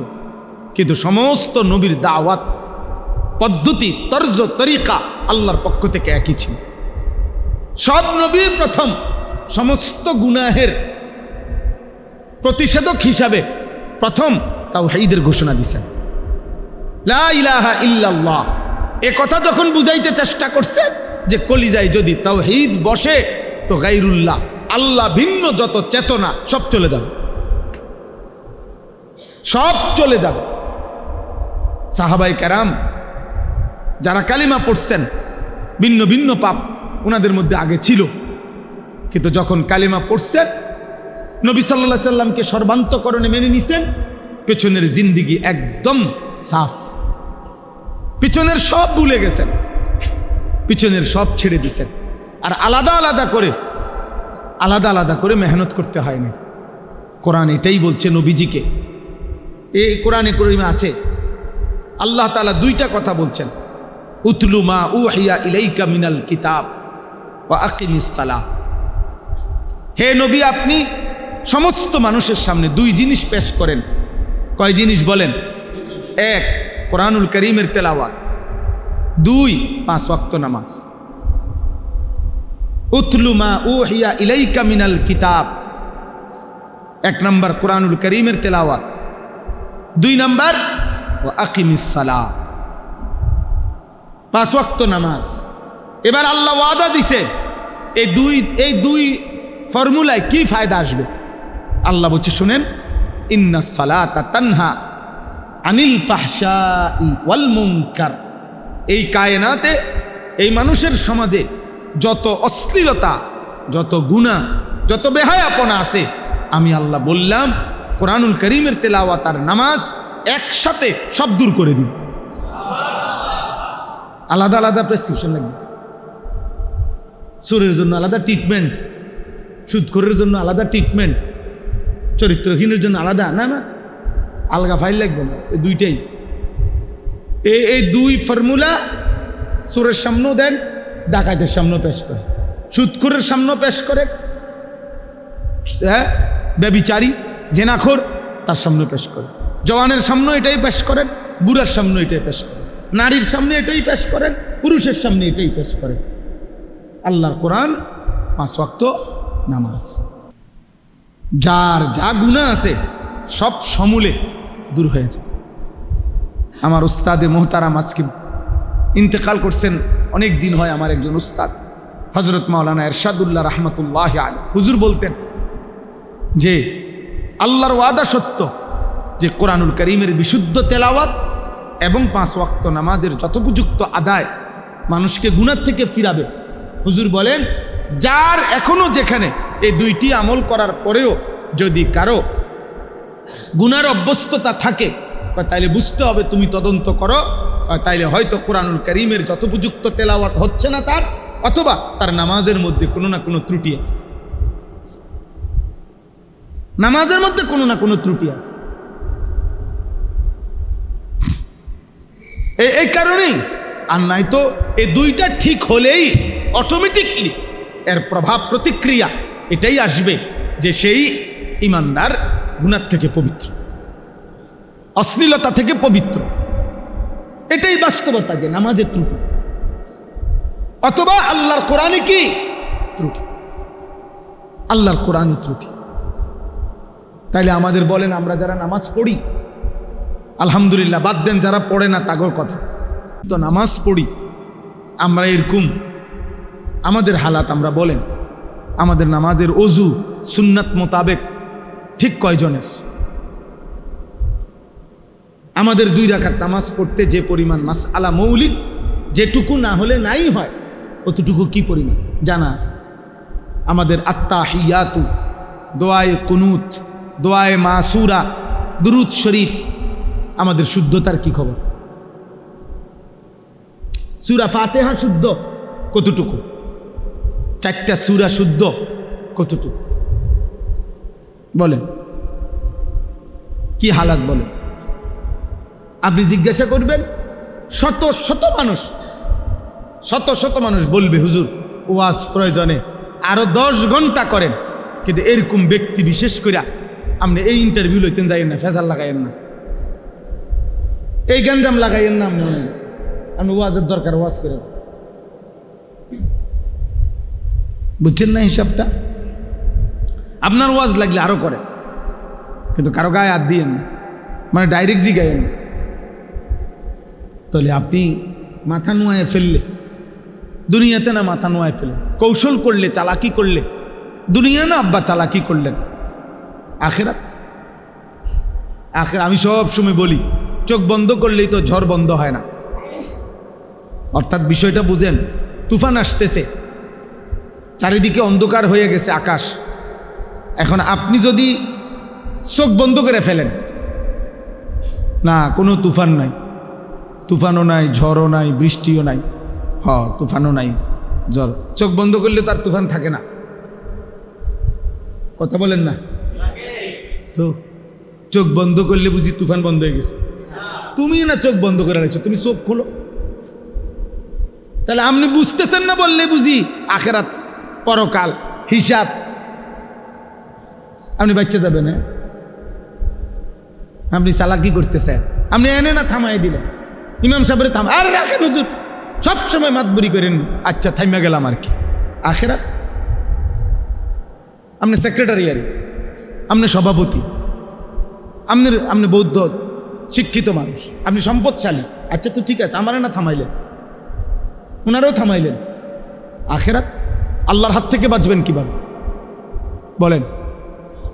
কোরআনুল কারীমে স্পষ্ট আছে বাবা, সূরা মুলকের মধ্যে আল্লাহ তাআলা নবীজিকে বলছে, বন্ধু আপনি মক্কার এই বেঈমান কাফেরদেরকে বলেন, তোমরা যে প্রতিনিয়ত আমারে অভিশাপ দাও, আমার বিরুদ্ধে এত কিছু করো, বলো হে মক্কাবাসী শোনো, আমারও যদি আল্লাহ আমার অনুসারীদেরকে নিয়ে হায়াতও দেয় অথবা আমার যদি মৃত্যু দিয়ে দেয়, আমি যদি আমার অনুসারীদেরকে নিয়ে মরেও যাই, কিন্তু প্রশ্ন হইল তোমাদের মিথ্যা, চুরি, জিনা, ব্যভিচার, তোমাদের চুরি, ডাকাতি, সুদ, ঘুষ, তোমাদের কুফর, শিরিক, এই পাপগুলোর থেকে আল্লাহর হাত থেকে তোমাদেরকে রক্ষা করবে কে সেটা বলো। আমি নাইলে নাই, আর কথা বুঝেন না? মনে করেন আমরা হুজুররা নাই আর কি, আপনারা আম করে গুলি করে মেরে ফেললেন, আর এদেশের মসজিদ সব বন্ধ হয়ে গেল, মাদ্রাসা সব বন্ধ হয়ে গেল, আচ্ছা হলো আর কি, আমরাও সব না খাইয়া মরে গেলাম আর কি। কিন্তু এই সমাজের যারা চুরি করছে, জিনা করছে, মদ খাচ্ছে, জুয়া খেলতেছে, সুদ খাইতেছে, কিস্তি নিতেছে, হারাম লোন নিতেছে, যেই নারীগুলো বেপর্দা চলতেছে, হে মা ওরে জিজ্ঞাসা করেন, মা তোকে জাহান্নামের আগুন থেকে, আল্লাহর আযাব থেকে কে রক্ষা করবে? মানে আমাদের চলে যাওয়াই আপনাদের জন্য নাজাতের জন্য মাধ্যম। কথা বলেন না? আমাদের মাদ্রাসা বন্ধ হয়ে যাওয়া, মসজিদ বন্ধ হয়ে যাওয়া, ওলামায়ে কেরামকে ব্রাশফায়ার করে হত্যা করে ফেললেন, ঠিক আছে, তো এতেই আপনারা আল্লাহর আযাব থেকে পরিত্রাণ পেয়ে যাবেন। তো আমি বাঁচলেই আপনার কি, আমি মরলেই বা আপনার কি, আমার মৃত্যুর সাথে আপনার কি? আপনার বাঁচা আপনি কেমনি করুন এটা না করুন। কুল আরাআইতুম ইন আহলাকানি আল্লাহু ওয়া মান মাইয়া আও রাহিমানা ফামান ইউজিরুল কাফিরিনা মিন আযাবিন আলীম। এই আয়াত, হে নবী আপনি বলুন, যদি আল্লাহ আমাকে এবং আমার অনুসারীদেরকে, ওমান মাইয়া আমার সাথে যারা আছে তাদেরকে আল্লাহ যদি মৃত্যু দিয়ে দেয় অথবা বাঁচিয়েও রাখে, আমরা মরি কিংবা বাঁচি, কিন্তু প্রশ্ন হলো হে মক্কাবাসী, আল্লাহর আযাব থেকে তোমাদেরকে রক্ষা করবে কি? তোমাদেরকে যুবক ভাই তোমরা বলো ভাই, প্রতিনিয়ত তোমরা যারা নারী দেখো, ছবি দেখো, মোবাইলে অস্থির দৃশ্য দেখো, আব্বা তোমারে বাঁচাইবে কে? এই গুনাহ শেষ পর্যন্ত কোথায় নিয়ে যাবে? আপনারা যারা হারাম রোজগার করেন, আপনাদের এই হারাম রোজগার শেষ পর্যন্ত আপনাদেরকে কে রক্ষা করবে? আপনাদের সন্তান, আপনাদের বিল্ডিং, আপনাদের দুনিয়াবি ক্ষমতা? আপনি কি বুঝ করলেন দুনিয়ার ব্যাপারে? তো একটা পরামর্শ কইরা মানসিকভাবে একটা প্রস্তুতি নিছেন কেমনে কেমনে বাঁচবেন, যে যেই 2 নম্বরই করে মোটামুটি সে একটা প্রস্তুতি নেয় যে আমি ধরা খাইলে বাঁচমু কেমনে। তো আল্লাহ তাআলার হাত থেকে কোরআন শরীফে স্পষ্ট একটি আয়াত আছে, সাংঘাতিক কথা। আল্লাহ বলছে আম আবরামু আমরান ফা ইন্না মুবরিমুন। আল্লাহ বলছে হে নাফরমান বান্দা, তোমার জাহান্নামের আযাব আমি কি দেব? খুদার কসম আল্লাহ বলে আমার আযাব আমি ঠিক করে রাখছি, তুমি নাফরমান, আমি আল্লাহর হাত থেকে কেমনে বাঁচবা তুমি ঠিক করো, তোমার বুঝ তুমি করো, আমার বুঝ আছে, আমি আল্লাহর কাছে আযাব আছে, আমি রেডি করে রাখছি, যে তুমি আমার হাত থেকে বাঁচবে কিভাবে তা তুমি রেডি করো। বলেন বলেন আমরা যারা নামাজ পড়েন না, যারা ফজরের নামাজ পড়েন না, দিনের পর দিন, মাসের পর মাস, বলেন বাপ কি বুঝাইতে চাচ্ছেন নিজেকে? ভদ্রলোক কারে বুঝানিডি? মানুষেরে? মানুষে বুঝে না, মানুষে চিরা খায়। হ্যাঁ, সুদখোর আমনে নিজেরে ভদ্রলোক বুঝান, আর আমরা চিরা খাই, আমরা বুঝি না। কিস্তিখোর আমনে ভদ্রলোক বলতে চান, আমরা বুঝি না, আমরা ভাত খাই না, আমরা বাতাসে বুড়ো বয়সে যাব। হ্যাঁ, লোন মানে কি আমরা বুঝি না, কিস্তি মানে কি আমরা বুঝি না, আমরা শান্তির দেশের থেকে আসছি।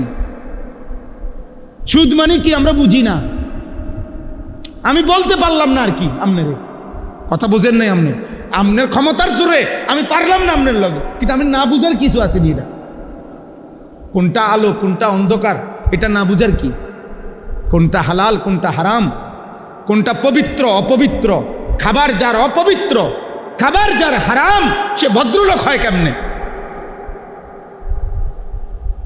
হারামখোর ভদ্রলোক হবে কেন? সুদখোর ভদ্রলোক হবে কেন? ঘুষখোর ভদ্রলোক হবে কেন?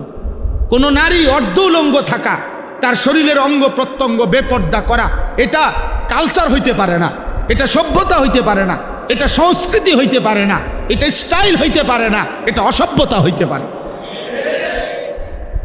অসভ্যতা হইতে পারে।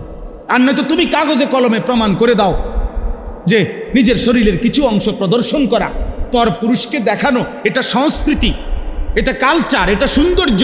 কিভাবে সৌন্দর্য? কোন যুক্তিতে? কোন যুক্তিতে? এটা পৃথিবীতে প্রাচীন কাল থেকে নারীর এই বেপর্দা জীবনকে আজীবন মানুষ ঘৃণার চোখে দেখছে। আপনি এটাকে এখন ভদ্রতার মুখোশ লাগাইলে হবে নাকি? কথা বলেন না? হ্যাঁ, আপনি নতুন করে এটার মধ্যে লেবেল দিয়ে দিলে হইব, নতুন আস্তর দিলে হবে নাকি? এই জন্য আমি আপনাদের কাছে আজকের এই মোবারক ইসলাহি মাহফিলে মনে করাইতে চাই, মনে করাই আমাদের জীবনের প্রথম ডিউটি গুনাহ ছাড়া। এটা আমার হুজুরে বললেন, আমি এই জন্য হুজুরের কথাটা আমারও দিলে লাগছে, আমিও বললাম। নবীজি সাল্লাল্লাহু আলাইহি সাল্লাম বলছেন, ইজা আমারতুকুম বিশাইইন ফাতু মিনহু মাসতাতাতুম। আমি নবী তোমাদেরকে যদি কিছু করতে বলি তোমরা তোমাদের সাধ্যের সবটুকু দিয়ে তা করো। ওয়া ইজা নাহাইতুকুম বিশাইইন ফাতরুকুহু। আর যদি আমি কিছু নিষেধ করি তা পুরাপুরি ছেড়ে দাও।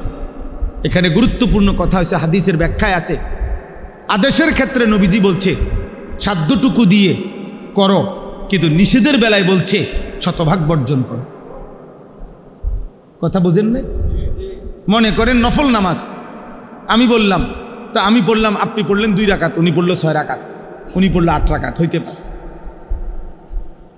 দান সদকা করতে বললাম যে মসজিদ সুন্দর হয়েছে আপনারা সবাই দান করেন, তো আপনি দিলেন 10 টাকা, উনি দিল 100 টাকা, উনি দিল 1000 টাকা, এটা হইতে পারে। আদেশটি সাধ্য মতো দেন, কিন্তু মিথ্যা বলা ছেড়ে দেন তাহলে এইটা সমান। চুরি করা ছেড়ে দেন, এটা সমান। সুদ খাওয়া ছেড়ে দেন, এটা সমান। এটাই নবীজি বলছে, আদেশটুকু সাধ্যের ভিতরে যে দূর হয় পালন করো, আর নিষেধটুকু শতভাগ কি করো? বর্জন করো। আমরা মাদ্রাসায় ছাত্রদেরকে বুঝাই, চেষ্টা করি বুঝাইতে যে আব্বা তোমার মেধার ভিত্তিতে, পড়ালেখার মুখস্থ শক্তির ভিত্তিতে রেজাল্ট ক্রমিক নম্বর কম বেশ হইতে পারে, কিন্তু আখলাক বরাবর হইতে হবে। মনে করেন দাঁড়াইয়া পেশাব করা ঠিক না, এটা একটি ক্লাসের কতজন ছাত্রের জন্য ঠিক না? প্রত্যেকের টয়লেট পেপার ব্যবহার করা উচিত, এটি একটি ক্লাসের কতজন ছাত্রের জন্য উচিত? এ বুঝিনি হিসাবটা। ক্রমিক নং ফলাফলের ক্রমিক ভিন্ন হইতে পারে, আপনার 1, তার 2, তার 3, তার 4, তার 5, তার 6, তার 7, 10, এই ক্রমিক নং হইতে পারে ভিন্ন পড়ালেখার, কিন্তু আখলাক বরাবর, আখলাক বরাবর, চরিত্র বরাবর হইতে হয়। এটাই সাহাবায়ে কেরামের মধ্যে আবু বকর সিদ্দিকের থেকে এরকম ধারাবাহিকতা আকপিস হইতে পারে, কিন্তু আখলাকের ক্ষেত্রে, ইমানের ক্ষেত্রে, সেজদার ক্ষেত্রে, নামাজের ক্ষেত্রে ওনারা জিন্দেগিকে বরাবর বানাচ্ছে। আল্লাহ তাআলা আমাদেরকে বুঝার তৌফিক দান করেন। আপনারা প্রত্যেকেই চেষ্টা করেন। আজকে আমি আর দেরি করব না, প্রত্যেকে আমরা চেষ্টা করি আজকের এই ইসলাহি মাহফিল মানেই হচ্ছে সংশোধনের মাহফিল, নিজেকে সংশোধন করা। এই মনে করেন মোবাইলটা আমার নষ্ট হয়ে গেছে, আমি মিস্ত্রির কাছে দিছি, এটা ঠিক করে দেন, মেরামত করা, এইটারই কয় ইসলাম। এই যে ইসলাহি মাহফিল মানে হলো মেরামত করা, সংশোধন করা, ঠিক করা। কোরআনুল কারীমের মধ্যে আছে, হযরত শুআইব আলাইহিস সালাম ওনার জাতির লোকদেরকে বলতেন, ইন উরিদু ইল্লাল ইসলাহা মাস্তাতাতু। হে আমার জাতি, দিবানিশি তোমাদেরকে আল্লাহর কথা বলে আমার উদ্দেশ্য একটাই, এই যে তোমাদেরকে গুনাহ ছাড়তে বলি, নেক আমল করতে বলি, উদ্দেশ্য কি? তিনি বলতেন উদ্দেশ্য হলো আর কিছুই নয়, ইল্লাল ইসলাহা, শুধুই তোমাদের ইসলাহ, সংশোধন। প্রত্যেক নবীর ফিকির ছিল উম্মতের ইসলাহ। প্রত্যেক দাঈর ফিকির, আল্লাহর পথে যারা ডাকে তাদের ফিকির কি? আল্লাহর বান্দার কি? ইসলাহ। বলেন না কি? সংশোধন, জীবনটা সংশোধন। ইন্নামাল মুমিনুনা ইখওয়া ফাআসলিহু বাইনা আখাওয়াইকুম। আল্লাহ বলছে মুমিনগণ পরস্পর ভাই ভাই, অতএব ভাই ভাই একে অপরের ইসলাহ করে দাও। ফাআসলিহু, তোমরা ভাই ভাই ইসলাহ করে দাও। একজন অপরজনের ইসলাহ। আমার ফিকির আপনি করবেন, আপনার ফিকির আমি করব আখিরাতে। এটাই বন্ধুত্ব, এটাই ভ্রাতৃত্ব। এমন সকল বন্ধুত্ব, এমন সম্পর্ক কসম আল্লাহ কোরআনুল কারীমের মধ্যে আছে, যে সম্পর্কের ভিত্তি হবে তাকওয়া, যে সম্পর্কের ভিত্তি হবে গুনাহ থেকে ফেরানো, যে সম্পর্কের ভিত্তি হবে নেক কাজে উৎসাহিত করা। এমন সম্পর্ক স্বামী স্ত্রী, এমন সম্পর্কের বাপ ফুত, এমন সম্পর্কের দুই ভাই, এমন সম্পর্কের দুই বন্ধু, আল্লাহর কসম কিয়ামতের দিনও তারা এই সম্পর্ক ঠিক থাকবে। এই সম্পর্কের সূত্রেই হাসরের ময়দান থেকে হাত ধরাধরি করে একসাথে জান্নাতে ঢুকবে। আর অন্য সকল বন্ধুত্ব সম্পর্ক বিচ্ছিন্ন হয়েছে।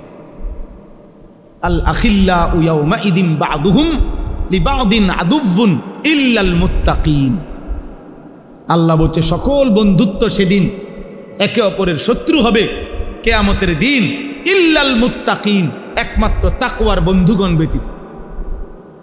গুনাহ থেকে বাঁচানোর জন্য যে বন্ধুত্ব ছিল, যে স্বামী প্রতিনিয়ত খেয়াল রাখছে স্ত্রীর আখিরাত, যেই স্ত্রী প্রতিনিয়ত খেয়াল রাখছে স্বামীর আখিরাত, খোদার কসম এমন স্বামী স্ত্রী একসাথে হাত ধরাধরি করে জান্নাতে ঢুকবে। নবীজি সাল্লাল্লাহু আলাইহি সাল্লাম বলেছেন, রাহিমাল্লাহু রাজুলান আইকাযা যাওজাহা। আল্লাহ ওই স্বামীর উপরে রহমত নাজিল করে যে তার স্ত্রীকে ফজরের নামাজের জন্য জাগিয়ে দেয়। ফাইন আবাত, নবীজি বলেন যদি উঠতে না চায় স্ত্রী, নাদাহা ফি ওয়াজহিহাল মা, তাহলে স্বামী তার স্ত্রীর চোখে মুখে পানির ছিটা দিয়ে দেয়। আল্লাহ তাআলা ওই স্বামীর উপরে রহমত নাজিল করে। এই হলো হাদিসের প্রথম অংশ, শেষ হয় নাই হাদিস। এরপরে হাদিসের দ্বিতীয় অংশ, ওয়া রাহিমাল্লাহু ইমরাআতান। হাদিসের দ্বিতীয় অংশে নবীজি বলেন এবং আল্লাহ তাআলা ওই স্ত্রীর উপরে রহমত নাজিল করে আই কাজাত যাওজাহা, যে তার স্বামীকে ফজরের নামাজের জন্য জাগিয়ে দেয়। ফাইন আবা, যদি স্বামী বেচারা উঠতে না চায় তো নাদাহাত ফি ওয়াজহিহিল মা, তাহলে স্ত্রী তার স্বামীর চোখে মুখে পানি দিয়ে দেয়, ফজরের জন্য উঠায়া দেয়। আল্লাহর কসম নবী বলেন এমন স্বামী স্ত্রীর উপরে আল্লাহ রহমত নাজিল করে। এই বন্ধুরা, এই সম্পর্ক কিয়ামতের দিনও থাকবে। এবং এই সম্পর্কে ইয়া ইবাদি লা খাউফুন আলাইকুমুল ইয়াউমা ওয়ালা আনতুম তাহজানুন উদখুলুল জান্নাতা আনতুম ওয়া আজওয়াজুকুম তুহবারুন। সরাসরি কোরআনের আয়াত। আল্লাহ বলবেন, হে নেককাররা, তোমরা তোমাদের বন্ধুদেরকে সাথে নিয়ে, সঙ্গীদেরকে সাথে নিয়ে নেক কাজে তোমাদের যে যাকে সঙ্গী ছিলা, এই সঙ্গীরা একসাথে তুহবারুন, খুশি খুশি জান্নাতে ঢুক। ইউতাফু আলাইহিম বিসিহাফিম মিন যাহাবিন ওয়া আকওয়াবিন মিন ফিদ্দা। ঢুকলেই দেখবা তোমাদের সামনে জান্নাতের মধ্যে ঢুকলেই স্বর্ণের থালা, রৌপ্যের গ্লাস তোমাদের সামনে ঘুরতেছে। ইউতাফু মানে তাওয়াফ করতেছে, ঘুরতেছে। তো জান্নাতি বান্দা বন্ধুদেরকে নিয়ে, এক বন্ধু আরেক বন্ধুর, কিরে দোস্ত প্লেটও খালি, গ্লাসও খালি, হ্যাঁ এটিতে গোরে শুধু। তো ফেরেশতা বলবে, আরে অপেক্ষায় তো আছি আপনার, আপনি অর্ডার করবেন, আপনার দিল কি চাচ্ছে আপনি বললেই সাথে সাথে রেডি হয়ে যাবে। ওয়ালাকুম ফিহা মা তাশতাহিহিল আনফুস ওয়া তালাযযুল আ'য়ুন। আর হে আল্লাহর বান্দা, আপনি যা অর্ডার করবেন তা এক্ষুনি আসবে, আর দেখলেই আপনার চোখ ঠান্ডা হয়ে যাবে। ওয়া তালাযযুল আ'য়ুন।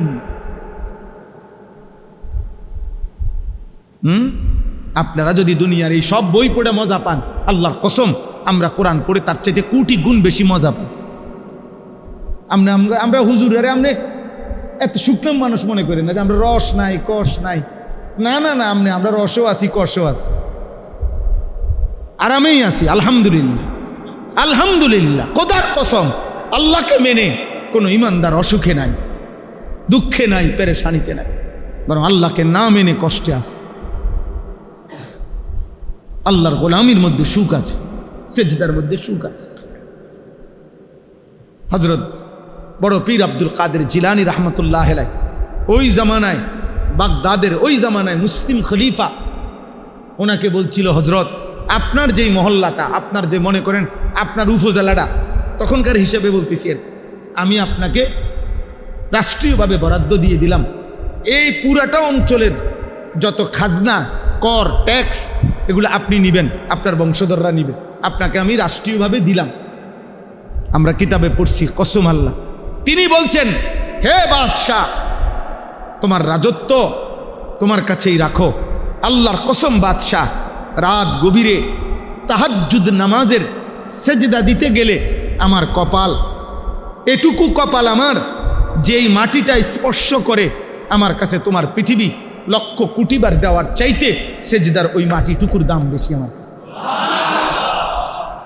আমি গভীর রাতের সেজদার দিলে যে স্বাদ পাই, সুখ পাই, তৃপ্তি পাই, গোটা পৃথিবীর বিনিময়েও আমি তোমার এই সেজদার স্বাদ, ওইটুকু মাটির মহব্বত আমি হারাইতে চাই। যা বেটা, তোর দুনিয়া তুই নে, তোর বাদশাহী তুই নে বেটা। এই জন্য আপনাদের কাছে শুধু গল্প বলা মাকসাদ না, বক্তাগিরি দেখানো মাকসাদ না, আপনার দিল জাগানো। আপনি কেন ফজরের নামাজ পড়বেন না বলেন না আব্বা? যুবক ভাই, কি কারণ থাকতে পারে? তুমি সুস্থ, তুমি সবল, তোমার চোখ, কান, নাক, সারা দেহ সবল, এমন সুস্থ মানুষ কেমনে উঠতে পারো না? তুমি তো পঙ্গু না, প্যারালাইজড না, অক্ষম না, তুমি অন্ধ না, বুবা না, বধির না। রাসূলুল্লাহ সাল্লাল্লাহু আলাইহি সাল্লামের একজন সাহাবী, মসজিদের পাশে যার ঘর ছিল, উনি চোখে দেখতেন না। আল্লাহর নবী সাল্লাল্লাহু আলাইহি সাল্লাম নিষেধ করছিল ফজরের ওয়াক্তে যে তোমার কষ্ট হবে আসতে, আরেকজন লোক নিয়ে আসতেন, উনারা সবসময় পাইতেন না। ওই সাহাবী মসজিদ থেকে ওনার ঘর পর্যন্ত রশি বান্ধিয়া নিচে, বান্ধাওয়াইয়া নিচে, ওই রশি ধরে ধরে ফজরের ওয়াক্তে মসজিদের জামাতে চলে আসতেন। হ্যাঁ মুসলমান, ওই সাহাবী যদি কিয়ামতের দিন দাঁড়ায়া বলে যে হে ইমানদার, আমার নবীর উম্মত, আমি চোখবিহীন জীবনে কোনোদিন ফজরের জামাত ছাড়ি নাই, তুমি চোখ নিয়া 365 দিনে একদিনও মসজিদের জামাতে আসতে পারল না, ও কি জবাব দিবেন বলো না ভাই? একজন ভাই বলে,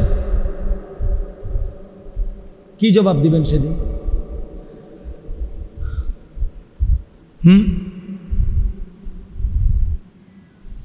ওই ছেলে দেখেন, তার পুরা মনোযোগ মোবাইলের দিকে, ওই দেখেন, ভাইয়া আল্লাহ তোমারে দয়া করে, আবার হাসে। প্রতিবন্ধী মানুষ এমনই হয়, হ্যাঁ, বুদ্ধি প্রতিবন্ধী, বিবেক প্রতিবন্ধী। এরা সব পরিবেশে তাদের কাছে একরকম মনে হয়, এরা বুদ্ধি প্রতিবন্ধী। মসজিদ, ঘর, রাস্তা, দোকান সবই যার কাছে বরাবর মনে হয়। হ্যাঁ, আমি ছেড়ে দেওয়ার মানুষ, আমি আর আইতাম না দরকার হলে কোন, আমি বড় ভেজাইলা মানুষ, কিন্তু আমি ছেড়ে দিতাম না মানুষ। আমার এটা আগের থেকেই অভ্যাস, আমি প্রয়োজনে আর আসবো না কোনদিন, কিন্তু আজকে পাইছি, আজকেই বলে গেল। তো এই জন্য বললাম, আমরা আজকে আমার শেষ কথা এটাই, ফজরের নামাজ। রাসূলুল্লাহ সাল্লাল্লাহু আলাইহি ওয়াসাল্লাম বলেন, মান সাল্লা সালাতাস সুবহি ফাহুয়া ফি জিম্মাতিল্লাহ, যে ফজরের নামাজ পড়লো সে নিজেকে আল্লাহর জিম্মায় তুলে দিল। হ্যাঁ, আজ আমি নিজেকে আমার রবের জিম্মায় উঠাই দিল, আল্লাহর জিম্মায় উঠাই দিল, আর মালিক যেন তার সারাদিনের দায়িত্ব নিয়ে নিল। সুবহান, ফাহুয়া ফি জিম্মাতিল্লাহ, পরিষ্কার বিশুদ্ধ হাদিস। হাদিসের ব্যাপারে নির্ভরযোগ্যতা নিয়েই বললাম। নবীজি বলছেন সাল্লাল্লাহু আলাইহি ওয়াসাল্লাম, নবীজি বলছেন ফজরের অন্ধকার সময়ে, এই অন্ধকার আলো অন্ধকারের হালকা এ সময়ে যে পায়ে হেঁটে মসজিদে আসে, আল্লাহ নবী সাল্লাল্লাহু আলাইহি সাল্লাম বলছেন আমি ওয়াদা দিলাম কিয়ামতের দিন ফুলসিরাতের 30,000 বছরের অন্ধকার রাস্তায় তার জন্য বিন-নূর ইত্তাম পূর্ণ আলোয় আলোকিত হয়ে যাবে। বাশশিরিল মাশশাঈনা ফিয যুলামি ইলাল মাসাজিদ বিন-নূর ইত্তাম ইয়াউমাল কিয়াম, পূর্ণ আলো জ্বলবে। ফজরের মুসল্লি ইনশাআল্লাহ সবার আগে সবচেয়ে বেশি আলো জ্বলবে ফুলসিরাতে আপনার সামনে। ইনশাআল্লাহ আপনি পড়বেন ফজরের নামাজ, বলেন ইনশাআল্লাহ, বলেন ইনশাআল্লাহ। হিম্মত করেন। ঘুমি তো আব্বা, আর তো কিছু না, একটাই তো শুধু সমস্যা, প্রতিবন্ধকতা তার কিচ্ছু না, চাকরিও না, ব্যবসাও না, দোকানও না, স্কুলও না, অফিসও না, ডিউটিও না, কোচিংও না, কিছুই তো না রে আব্বা। প্রতিবন্ধকতা কয়টা? একটাই, কি? এই তো একজন আশরাফুল মখলুকাত ইনসান একটি প্রতিবন্ধকতার সামনে হেরে গেলা। এমন কাপুরুষ বুঝি মুসলমান হয়, এমন আকামলা বুঝি মুসলমান হয়? ধৈর্য বেটা, তোমার দিয়ে কি হবে বেটা? ভাত খানা ছাড়া। হ্যাঁ, ভবিষ্যতে কি হবে? বিয়ে করবে, 2-3টা বাচ্চা হবে, একটা বিল্ডিং হবে, সামাজিক একটা স্ট্যাটাস হবে। মানে কি? বাজার সাজার করে খাইতেছে, কথাবার্তা শুদ্ধ বলে, দাঁতের আগায়। কেমন আছেন আঙ্কেল? ভালো আছেন? কেমন চলতেছে আঙ্কেল? একটা ভালো সোফা কিনেছে আঙ্কেল, আমেরিকার থেকে, মালয়েশিয়ান কাঠ দিয়ে বানায়, একটু সুযোগ থাকলে দেখে আইসেন। আঙ্কেলরে দাওয়াত দিতে আছে, সোফা চাইতো। সোফাও একটা দেখার জিনিস, বিল্ডিংও একটা দেখার জিনিস। সেদিন আমি এক ভদ্রলোকরে দেখছি, উনি নিচতলায় থাকে, দোতলায় এক পাশে আমারে দেখাই। আমি এদিক দিয়ে কি আঙ্কেল? হুজুর কিছু মনে করবেন, আমি কয়টা ছাগল পালি, এগুলো এদিক দিয়ে। ওই দোতলায় ছাগল ফালে, মানুষ নিচে থাকে। জি জি জি, মসজিদে বইয়া বেহুদা কথা কই। তো বিল্ডিং এর দোতলায়, হ্যাঁ আঙ্কেল ছাগল পাল। তা বিল্ডিং কোনো আশ্চর্য কিছু নেই, এর মধ্যে ছাগল তো। 1 কোটি টাকা দামের প্রাইভেট কারে ইউরোপে ছাগলের ঘাস টানে না? আপনি জাপানে আমাদের এই সমস্ত প্রাইভেট কার যেগুলা, এই আমাদের যেগুলো আমরা শোরুম থেকে কিনছি, আমার গাড়িটা একেবারে শোরুমের আব্বার থেকে কিনলেও এরপরও এখানে মাইলেজ লেখা থাকে কমপক্ষে 25,000 20,000 কিলো চলছে। মানে হেরা একটু চেক করে কয় দিয়ে চালাই গিয়ে হালাই দাও খালি। ইডি আমগো দেশে ইনটেক মাতবরি আমরা দেখাই। কির মাতবরি বেটা? নতুন গাড়ি, কিসের নতুন গাড়ি? এই যে এনে দিয়ে 26,000 কিলো চলা হালাই দিছে। আমি কিনছি গাড়ি, ব্যাপারটা তো কইছে আমার এটা নতুন গাড়ি। তো নতুন গাড়ির মধ্যে এটা লেখা আসে কেন? এটার হিসাব আসলো কেন? এটা একটা ডাইরেক্ট কাগজপত্রের মধ্যে, আপনার জাপানি যে কাগজ দিছে আমারে, ওইখানে মধ্যে লেখা আছে কত মাইলেজ চলছে। বুঝেন নাই? তো কিছু এইটা হইল, ওরা এই সমস্ত গাড়ির মধ্যে ছাগলের ঘাস টানে। আমার একজন ঘনিষ্ঠ লোক আছে, অস্ট্রেলিয়া থাকে। আমি আরও আগেও বলছি এই কথাটা। ওনারে আমি একদিন জিজ্ঞাসা করছি, আপনি অস্ট্রেলিয়া কি করেন? কয় হুজুর আমি হেলিকপ্টার দিয়ে সার দেই। সার দেয় হেলিকপ্টার দিয়ে। কি দেয়? তো আমরা বাংলাদেশে হেলিকপ্টার দিয়ে সার দিব কোন বছর? আমরা অটোই দিই শেষে না। তাহলে দুনিয়া কোন দিন হবে আব্বা? কি আহামরি দুনিয়া কি হবে মোমেনের জন্য? আপনাদের আমাদের সবার বিল্ডিং যেদিন 10 তলা শেষ হয়ে যাবে, সেদিন ইউরোপ আমেরিকায় শুনবেন 100 তলাগুলো পুরান ভবন। পুরান ভবন। এই জন্য চলেন আমরা ফজরের নামাজ পড়ব ইনশাআল্লাহ। হযরত আব্দুল্লাহ ইবনে ওমর রাদিয়াল্লাহু তাআলা আনহুমা বলেন, ইজা ফাকাদনাল ইনসানা ফি সালাতিল ফজর আসানা বিহি যন। নবীজির জামানায় আমরা কোনো মুসলমানকে যদি আমরা ফজরের নামাজে অনুপস্থিত দেখতাম, আল্লাহর কসম তিনি বলেন আমরা তাকে 2টি বিষয় ধারণা করতাম তার ব্যাপারে, হয় তিনি অসুস্থ, নয় তিনি মুনাফিক। কসম খোদার, এটাই কিতাবে আছে। আমরা যাকে ফজরের নামাজে মসজিদের জামাতে অনুপস্থিত দেখতাম, আমরা তার ব্যাপারে ভাবতাম হয়তো সে কি রোগাক্রান্ত অথবা কি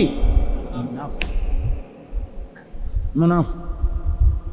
হযরত উবাই ইবনে কাব রাদিয়াল্লাহু তাআলা আনহু বলেন, নবীজি একদিন ফজরের নামাজের পরে জিজ্ঞেস করলেন, আজকে অমুক আছে? বললেন নাই। অমুক আছে? নাই। দুইজন ব্যক্তির ব্যাপারে জিজ্ঞেস করলেন। হযরত উবাই ইবনে কাব বললেন, নবীজি বলেই যখন দেখলেন নাই, তো নবী সাল্লাল্লাহু আলাইহি সাল্লাম তার পবিত্র জবানে বললেন, নিশ্চয়ই এশার নামাজ এবং ফজরের নামাজ জামাতে পড়া মুনাফিক যারা, তাদের জন্য ভীষণ কঠিন। তাহলে ওই মানুষদের ব্যাপারে কি ধারণা করছেন? কথা বলে না, ওদেরকে অনুপস্থিতির কথা জিজ্ঞাসা করেই এরপরে এই কথাটা বলার অর্থ কি? এদের ব্যাপারে কি ধারণা করছেন বলেন না? বলে বুখারীর হাদিস, মুসলিম শরীফের হাদিস, মুত্তাফাকুন আলাই হাদিস, নবীজি বলছেন, ইন্না আসকালা সালাতিন আলাল মুনাফিকিন সালাতুল ইশা ও সালাতুল ফজর। নিশ্চয়ই মুনাফিকদের জন্য দুইটি নামাজ কঠিন, এশার নামাজ এবং ফজরের নামাজ। এই জন্য বলেন পড়বো ইনশাআল্লাহ। আপনাদের এই মসজিদ দেখে অনেক ভালো লাগছে, অনেক ভালো লাগছে বাস্তবে। আসলে এই কারণে বলছি, এমন সুন্দর মসজিদ, বিশ্বাস করেন এই কলিজা দিয়া বলতেছি, এটা যদি ফজরের মুসল্লি ভরে যায় কত না সুন্দর হবে। যে মসজিদ কমিটি এত সুন্দর মসজিদ করলেন, আপনাদের হাত জোর করে অনুরোধ, আপনারা আরেকবার বসেন নতুন মিটিংয়ে, ফজরের মুসল্লি বাড়াবো। আপনারা ফিকির করলে যদি মসজিদ এত সুন্দর হয়, আপনারা ফিকির করলে মুসল্লিও বাড়বে। এই এলাকার নওজোয়ান ভাই, দোস্ত আমার, বন্ধু আমার, সাথী আমার, প্রিয় ভাই আমার, তোমরা কয়েকজন যুবক নিয়ত করো, প্রস্তুতি নাও, এক বন্ধু আরেক বন্ধুকে ফজরের জন্য ডাকো, কথা বলো, প্রত্যেকে একজনের দায়িত্ব নেন। একবারে সহজ, একজন সিদ্ধান্ত নেবেন, আমি আমার একজন মানুষের সাথে আমি লিয়াজু সম্পর্ক করলাম, ভাইয়া তুমি আগে উঠলে আমারে কল দিবা, আমি আগে উঠলে তোমারে কল দিব। দুই বন্ধু মিলে আমরা একজন আরেকজনকে ফজরের জন্য ডাকবো। শুধু একজনের দায়িত্ব নিলে সম্ভব হবে না? কথা বলেন না কেন? সম্ভব হবে কিনা ভাই বলেন না? একজন আপনি ওনারে ডাকেন, আমি ওনারে ডাকি, আমরা দুইজনে মিলে মিশে, আমরা দুইজন ডাকলে চারজন হবে, চারজন ডাকলে আটজন হবে। আমি আলহামদুলিল্লাহ সারা বাংলাদেশে এই কাজ করি। আমার শায়েখ আল্লামা মুফতি মুশতাকুন নবী কাসিমি, আমার হুজুরের অনুমতিতে আমি ফজর ক্যাম্পেইনের কাজ করি। প্রতিদিন প্রতি বয়ানে কিছু সময় ফজরের নামাজের কথা বলি, কম বেশি চেষ্টা। ফজরের নামাজ মুমিনের নামাজ, ফজরের নামাজ পার্থক্যের নামাজ। ফজরের নামাজের সময় পার্থক্য হয় মুমিন এবং মুনাফিক।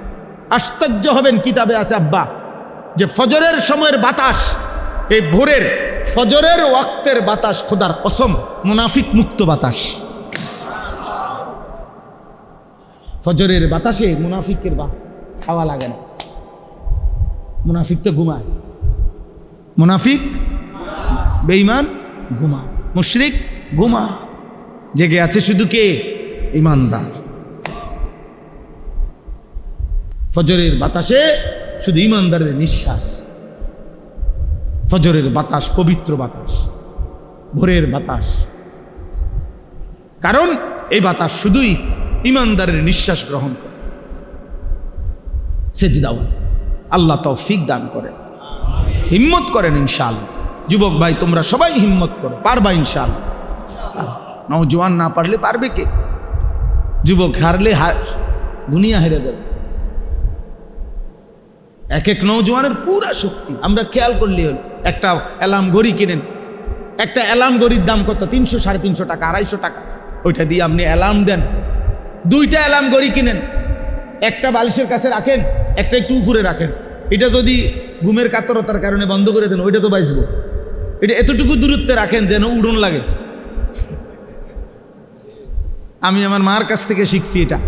আমার আম্মা, আমাদের বাসা তো এখানেই ছিল, কুমিল্লা শহরের ঠাকুরপাড়া বড় মসজিদের ইমাম সাহেবের ছেলে আমি।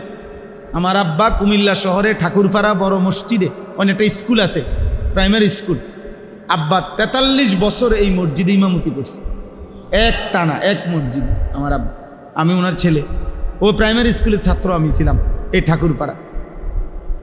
এ তো আমাকে পরিচিত এলাকা, আপনাদের এই সব এলাকা। তো এই মারে দেখতাম, আমার আম্মা, আমরা 5 ভাই 3 বোন, 8 জন ভাই বোন ছিলাম।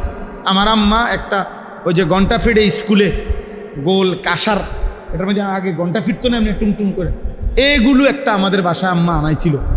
এই প্রত্যেক দিন মা, আমরা ভাই বোনরা ঘুমাইতাম যে রুমেই, এ মা দরজার সামনে এই বেল, এই ঘন্টা এটা দিয়া এই বেল ফিরা টুম টুম টুম টুম টুম টুম করে উঠ, যতক্ষণ না উঠতাম।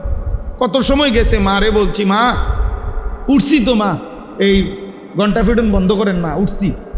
মাই বলতো না ফুত, এইসব কথা কইলে হইতো না, শোয়ার থেকে উঠছি কইলে হইতো না, উঠো লাইট জ্বালাও, দরজা খোলো, বাইর।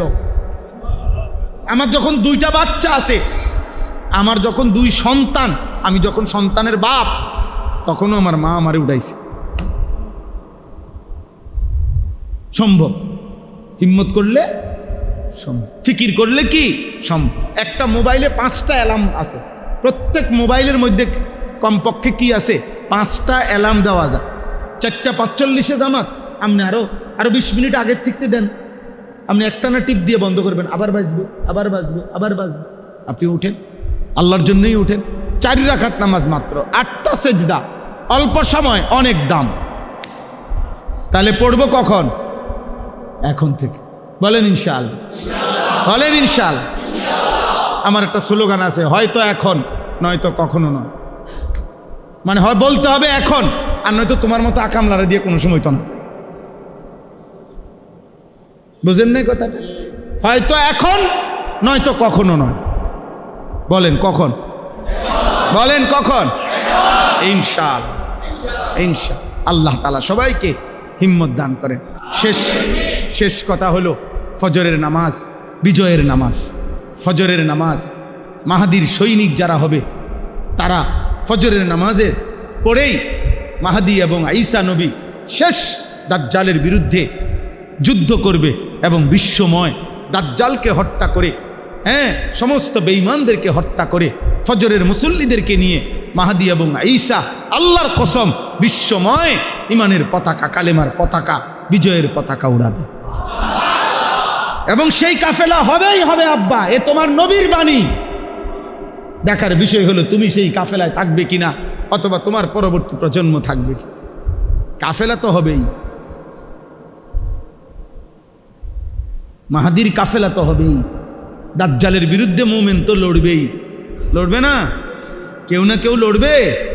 দোয়া করেন যে আল্লাহ যেন আমাকে তৌফিক দেয়, আমার প্রজন্মকে, আমাদের জেনারেশনকে আল্লাহ তাআলা যেন ঈমান আমলের জীবন দান করে। আল্লাহ তাআলা আজকের এই মাহফিল, ওই ছেলে, তোমার নাম কি রে আব্বা? সাফিদ। ও অনেক ফিকির করছে, আমার কাছে 2-3 বার গেছে, বারবার আমার মসজিদে গেছে, 2 দিন আগেও গেছে, গিয়া কাগজ পোস্টার হ্যান্ডবিল দেখাইছে, হুজুর আপনি আসবেন আমার এখানে, আমাদের মাহফিল। আলহামদুলিল্লাহ, আল্লাহ আনাইছেন। আল্লাহ তাআলা আপনাদের সবাইকে কবুল করে নেন। আপনাদের এই সুন্দর মসজিদের আল্লাহ তাআলা উত্তম বিনিময় দান করেন। আপনারা সবাই মিলে আমাদের জন্য দোয়া করবেন। আমার একটা ছোট্ট একটা আবদার আছে, আমার একটা কাগজ আছে, হ্যান্ডবিল আপনাদের কাছে দিবে, এটা দূর মনোযোগ দিয়ে দেখবেন। হ্যান্ডবিলটার মধ্যে আমার একটা ছোট্ট আবেদন আছে, আবদার আছে। এই আবদারটা আপনারা একটু দেখেন। আমি একটা বড় স্বপ্ন নিয়ে একটা বড় জায়গা কিনছি, প্রায় 115 শতক জায়গা, ক্যান্টনমেন্ট ময়নামতি সাহেবের বাজার। আমার একটা স্বপ্ন, আমার মাদ্রাসার যে বাচ্চারা পড়ে, আলহামদুলিল্লাহ হেদায়েতুন নাহু পর্যন্ত জামাত 534 জন ছাত্র আজকেও উপস্থিত আছে। তো 34 জন শিক্ষক কর্মচারী আছে। কিন্তু আমরা পৃথক আরেকটা মাদ্রাসা করতে চাই, স্কুল কলেজ ইউনিভার্সিটি সহ কিশোর যুবক নওজোয়ান সর্বস্তরের মুসলমানের জন্য। উদ্দেশ্য হলো বছরের যেই কোনো দিন যার যেটুকু সময় হয় এটুকু সময় নিয়ে আসে যাবে, দিন শিখবে, অজু, নামাজ, সূরা, কেরাত, দোয়া, কালাম। আমরা গত বছর প্রায় 500 স্কুল কলেজের যুবককে, সব জেনারেল, প্রায় 43টা জেলার নওজোয়ানকে আমরা অজু, নামাজ 6 দিন প্রতিদিন 11 ঘন্টা করে শিখাইছি বন্ধকালীন সময়। আমরা এটা মাদ্রাসার রূপ দিতে চাই। এরপরে আপনার এইবারও 13ই জুন নিয়ে আমগো মজলিস। 13ই জুন মাসের 13 তারিখ, কোরবানির পরে ইনশাআল্লাহ একদিন দ্বিতীয় শনিবার, আমার মাদ্রাসার প্রত্যেক মাসে দ্বিতীয় শনিবার ইসলাহি মাহফিল হয়। ওই 13ই জুন দ্বিতীয় শনিবার সকাল 8টা থেকে রাত 8টা পর্যন্ত ইনশাআল্লাহ কিশোর নওজওয়ানদের জন্য একদিনের ইসলাহি মজলিস হবে। জোহর পর্যন্ত অজু, নামাজ, সূরা কেরাত শেখানো হবে। জোহরের পর থেকে বয়ান হবে। আমার শায়েখ আল্লামা মুফতি মুশতাকুন নবী সাহেব হুজুর থাকবেন। আমাদের প্রিয় বক্তা, বাংলাদেশের আলোচিত বক্তা, প্রিয় বক্তা আল্লামা মুফতি আরিফ বিন হাবিব, তিনি ইনশাল্লাহ নিজে ডেট দিয়েছেন, থাকবেন আল্লাহ চাহে তো। আপনাদেরও যুবক ভাইদের সুযোগ থাকলে আমাদের মাদ্রাসায় যাবেন। 13ই জুন ক্যান্টনমেন্ট থেকে উত্তর দিকে ময়নামতি সাহেবের বাজার, এই কাগজের ঠিকানা আছে। আর কাগজটার মধ্যে আবেদন আছে আমাদের ওই জায়গাটা যেখানে আমরা এই বড় মাদ্রাসাটা করতে চাই, এই জায়গা প্রায় 2,67 লাখ টাকা জায়গার দাম। তো আমরা একটা ছোট্ট হিসাব বাইর করছি, এক নামাজের মুসল্লা যায় নামাজ পরিমাণ জায়গার দাম, মাটির দাম 4,200 টাকা। তো যদি কেউ আমাদের সুযোগ থাকে, এখানে বিকাশ নাম্বার আছে, অ্যাকাউন্ট নাম্বার আছে, পারলে 4,200 টাকা দিয়ে এক নামাজের মুসল্লা পরিমাণ জায়গার অংশগ্রহণ করবেন। সদকায়ে জারিয়ার সওয়াব পাইবেন। আপনি কেউরে বললে দিলে সওয়াব পাইবেন। আলহামদুলিল্লাহ সারা বাংলাদেশের অনেক মানুষ দিছে। আল্লাহর দয়ায় আমরা এই পর্যন্ত প্রায় 1,70,80 লাখ টাকা সুদ করে ফেলছি আল্লাহর দয়ায়। বাকিটাও হয়ে যাবে ইনশাআল্লাহ। আল্লাহ কবুল করেন আজকের এই মুবারক মাহফিল। আল্লাহ তাআলা ভরপুর বরকত দান করেন। আলহামদুলিল্লাহি রাব্বিল আলামিন। আল্লাহুম্মা আনতাস সালাম ওয়া মিনকাস সালাম, তাবারাকতা ইয়া দাল জালালি ওয়াল ইকরাম, ইয়া আরহামার রাহিমিন, ইয়া আরহামার রাহিমিন, ইয়া আরহামার রাহিমিন। রব্বানা যালামনা আনফুসানা ওয়া ইল্লাম তাগফির লানা ওয়া তারহামনা লানাকুনান্না মিনাল খাসিরিন। রব্বানা আতিনা ফিদ দুনিয়া হাসানাহ ওয়া ফিল আখিরাতি হাসানাহ ওয়া কিনা আযাবান নার। রব্বানা ওয়া আতিনা মা ওয়া'আদতানা আলা রুসুলিক ওয়া লা তুখজিনা ইয়াওমাল কিয়ামাহ ইন্নাকা লা তুখলিফুল মিআদ। রব্বানা আসরিফ আন্না আযাবা জাহান্নাম ইন্না আযাবাহা কানা গারামা ইন্নাহা সাআত মুস্তাকাররান ওয়া মুকামা। রব্বিরহামহুমা কামা রব্বায়ানি সগীরা। রব্বানা হাব লানা মিন আজওয়াজিনা ওয়া যুররিয়াতিনা কুররাতা আ'য়ুন ওয়াজআলনা লিল মুত্তাকিনা ইমামা। রব্বি জাআলনি মুকিমাস সালাতি ওয়া মিন যুররিয়াতি রব্বানা ওয়া তাকাব্বাল দুআ। রব্বানা ইগফিরলি ওয়া লিওয়ালিদাইয়া ওয়া লিল মুমিনিনা ইয়াওমা ইয়াকুমুল হিসাব। মাওলায়ে কারীম আপনি মাফ করে দেন, মেহেরবান মাওলা আপনি মাফ করে দেন। রাত অনেক গভীর মাওলা, আপনার ঘরেই বসেছিলাম মাওলা, আপনার কথাই শুনতেছিলাম মাওলা, মদিনার বন্ধুর কথাই শুনছিলাম। আল্লাহ আখিরাতের ভয় হচ্ছিল মাওলা, জাহান্নামের আগুনের কথা মনে পড়ল মাওলা। চক্ষু বন্ধ করে ভেবে দেখলাম পেছনের জিন্দেগি গুনায় গুনায় ভরে গেছে রে মাওলা। কত রাত এমন গেছে আপনারে একটা সেজদাও দেই নাই মাওলা। কতদিন এমন গেছে আপনাকে একটা সেজদাও দেই নাই। আপনি তবুও রিজিক বন্ধ করেন নাই, আপনি তবুও নিঃশ্বাস বন্ধ করেন নাই, আপনি তবুও আলো বাতাস বন্ধ করে দেন নাই। এমন মালিক কেমনে রে ভুলে গেলাম রে মাওলা। এমন মালিক কেমনে ভুলে গেলাম মাওলা। এমন মেহেরবান কেমনে সেজদা না দিলাম রে মাওলা।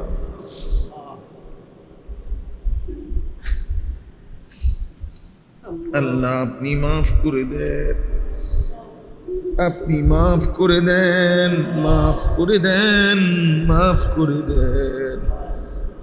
আযাব দিলে আপনার কোনো লাভ নাই, মাফ করে দিলে আপনার কোনো ক্ষতি নাই। মাফ করে দিলে আপনার ভান্ডারে কমবে না, মাফ না পেলে আমাদের উপায় থাকবে না রে মাওলা। এত গুনাহ নিয়ে কবরে যাব কেমনে রে মাওলা, হাসরের ময়দানে দাঁড়াইব কেমনে রে মাওলা, মদিনার বন্ধুর কাছে সুপারিশ চাইব কেমনে, হাউজে কাউসারের পানি চাইব কেমনে রে মাওলা। আল্লাহ আপনি মাফ করে দেন, আপনি মাফ করে দেন, আয় আল্লাহ আপনি মাফ করে দেন। আপনার ঘরে রেখেই মাফ করে দেন, আজ এখনই মাফ করে দেন। আগামী জীবন আপনি সুন্দর করে দেন, ঈমান আমল দান করেন, ইজ্জত আফিয়ত দান করেন, তাকওয়া তাহারত দান করেন, হিম্মত ইস্তেকামত দান করেন, ইখলাস দান করেন, সেজদাওয়ালা কপাল বানিয়ে দেন, কাঁদনেওয়ালা চোখ বানিয়ে দেন, জিকিরওয়ালা জবান বানিয়ে দেন, মোহাব্বতওয়ালা দিল বানিয়ে দেন, সুন্নতওয়ালা জীবন বানিয়ে দেন। জীবনটা কাজে লাগাবার তৌফিক দান করেন। কিশোর যুবক ছেলেগুলোকে বদলে দেন, বদলে দেন, ফজরের মুসল্লি বানিয়ে দেন, 5 ওয়াক্ত নামাজের মুসল্লি বানিয়ে দেন। যুবকের কপাল আপনার জন্য নুয়ে দেন মাওলা, গুনাহ থেকে বাঁচান মাওলা, মোবাইল নারীর আসক্তি থেকে আপনি হেফাজত করেন, মদ জুয়া জিনা ব্যভিচার সুদ হারাম থেকে আপনি হেফাজত করেন। আল্লাহ আপনি আখিরাতের ভয় দান করেন, জাহান্নামের ভয় দান করেন, কবরের ভয় দান করেন।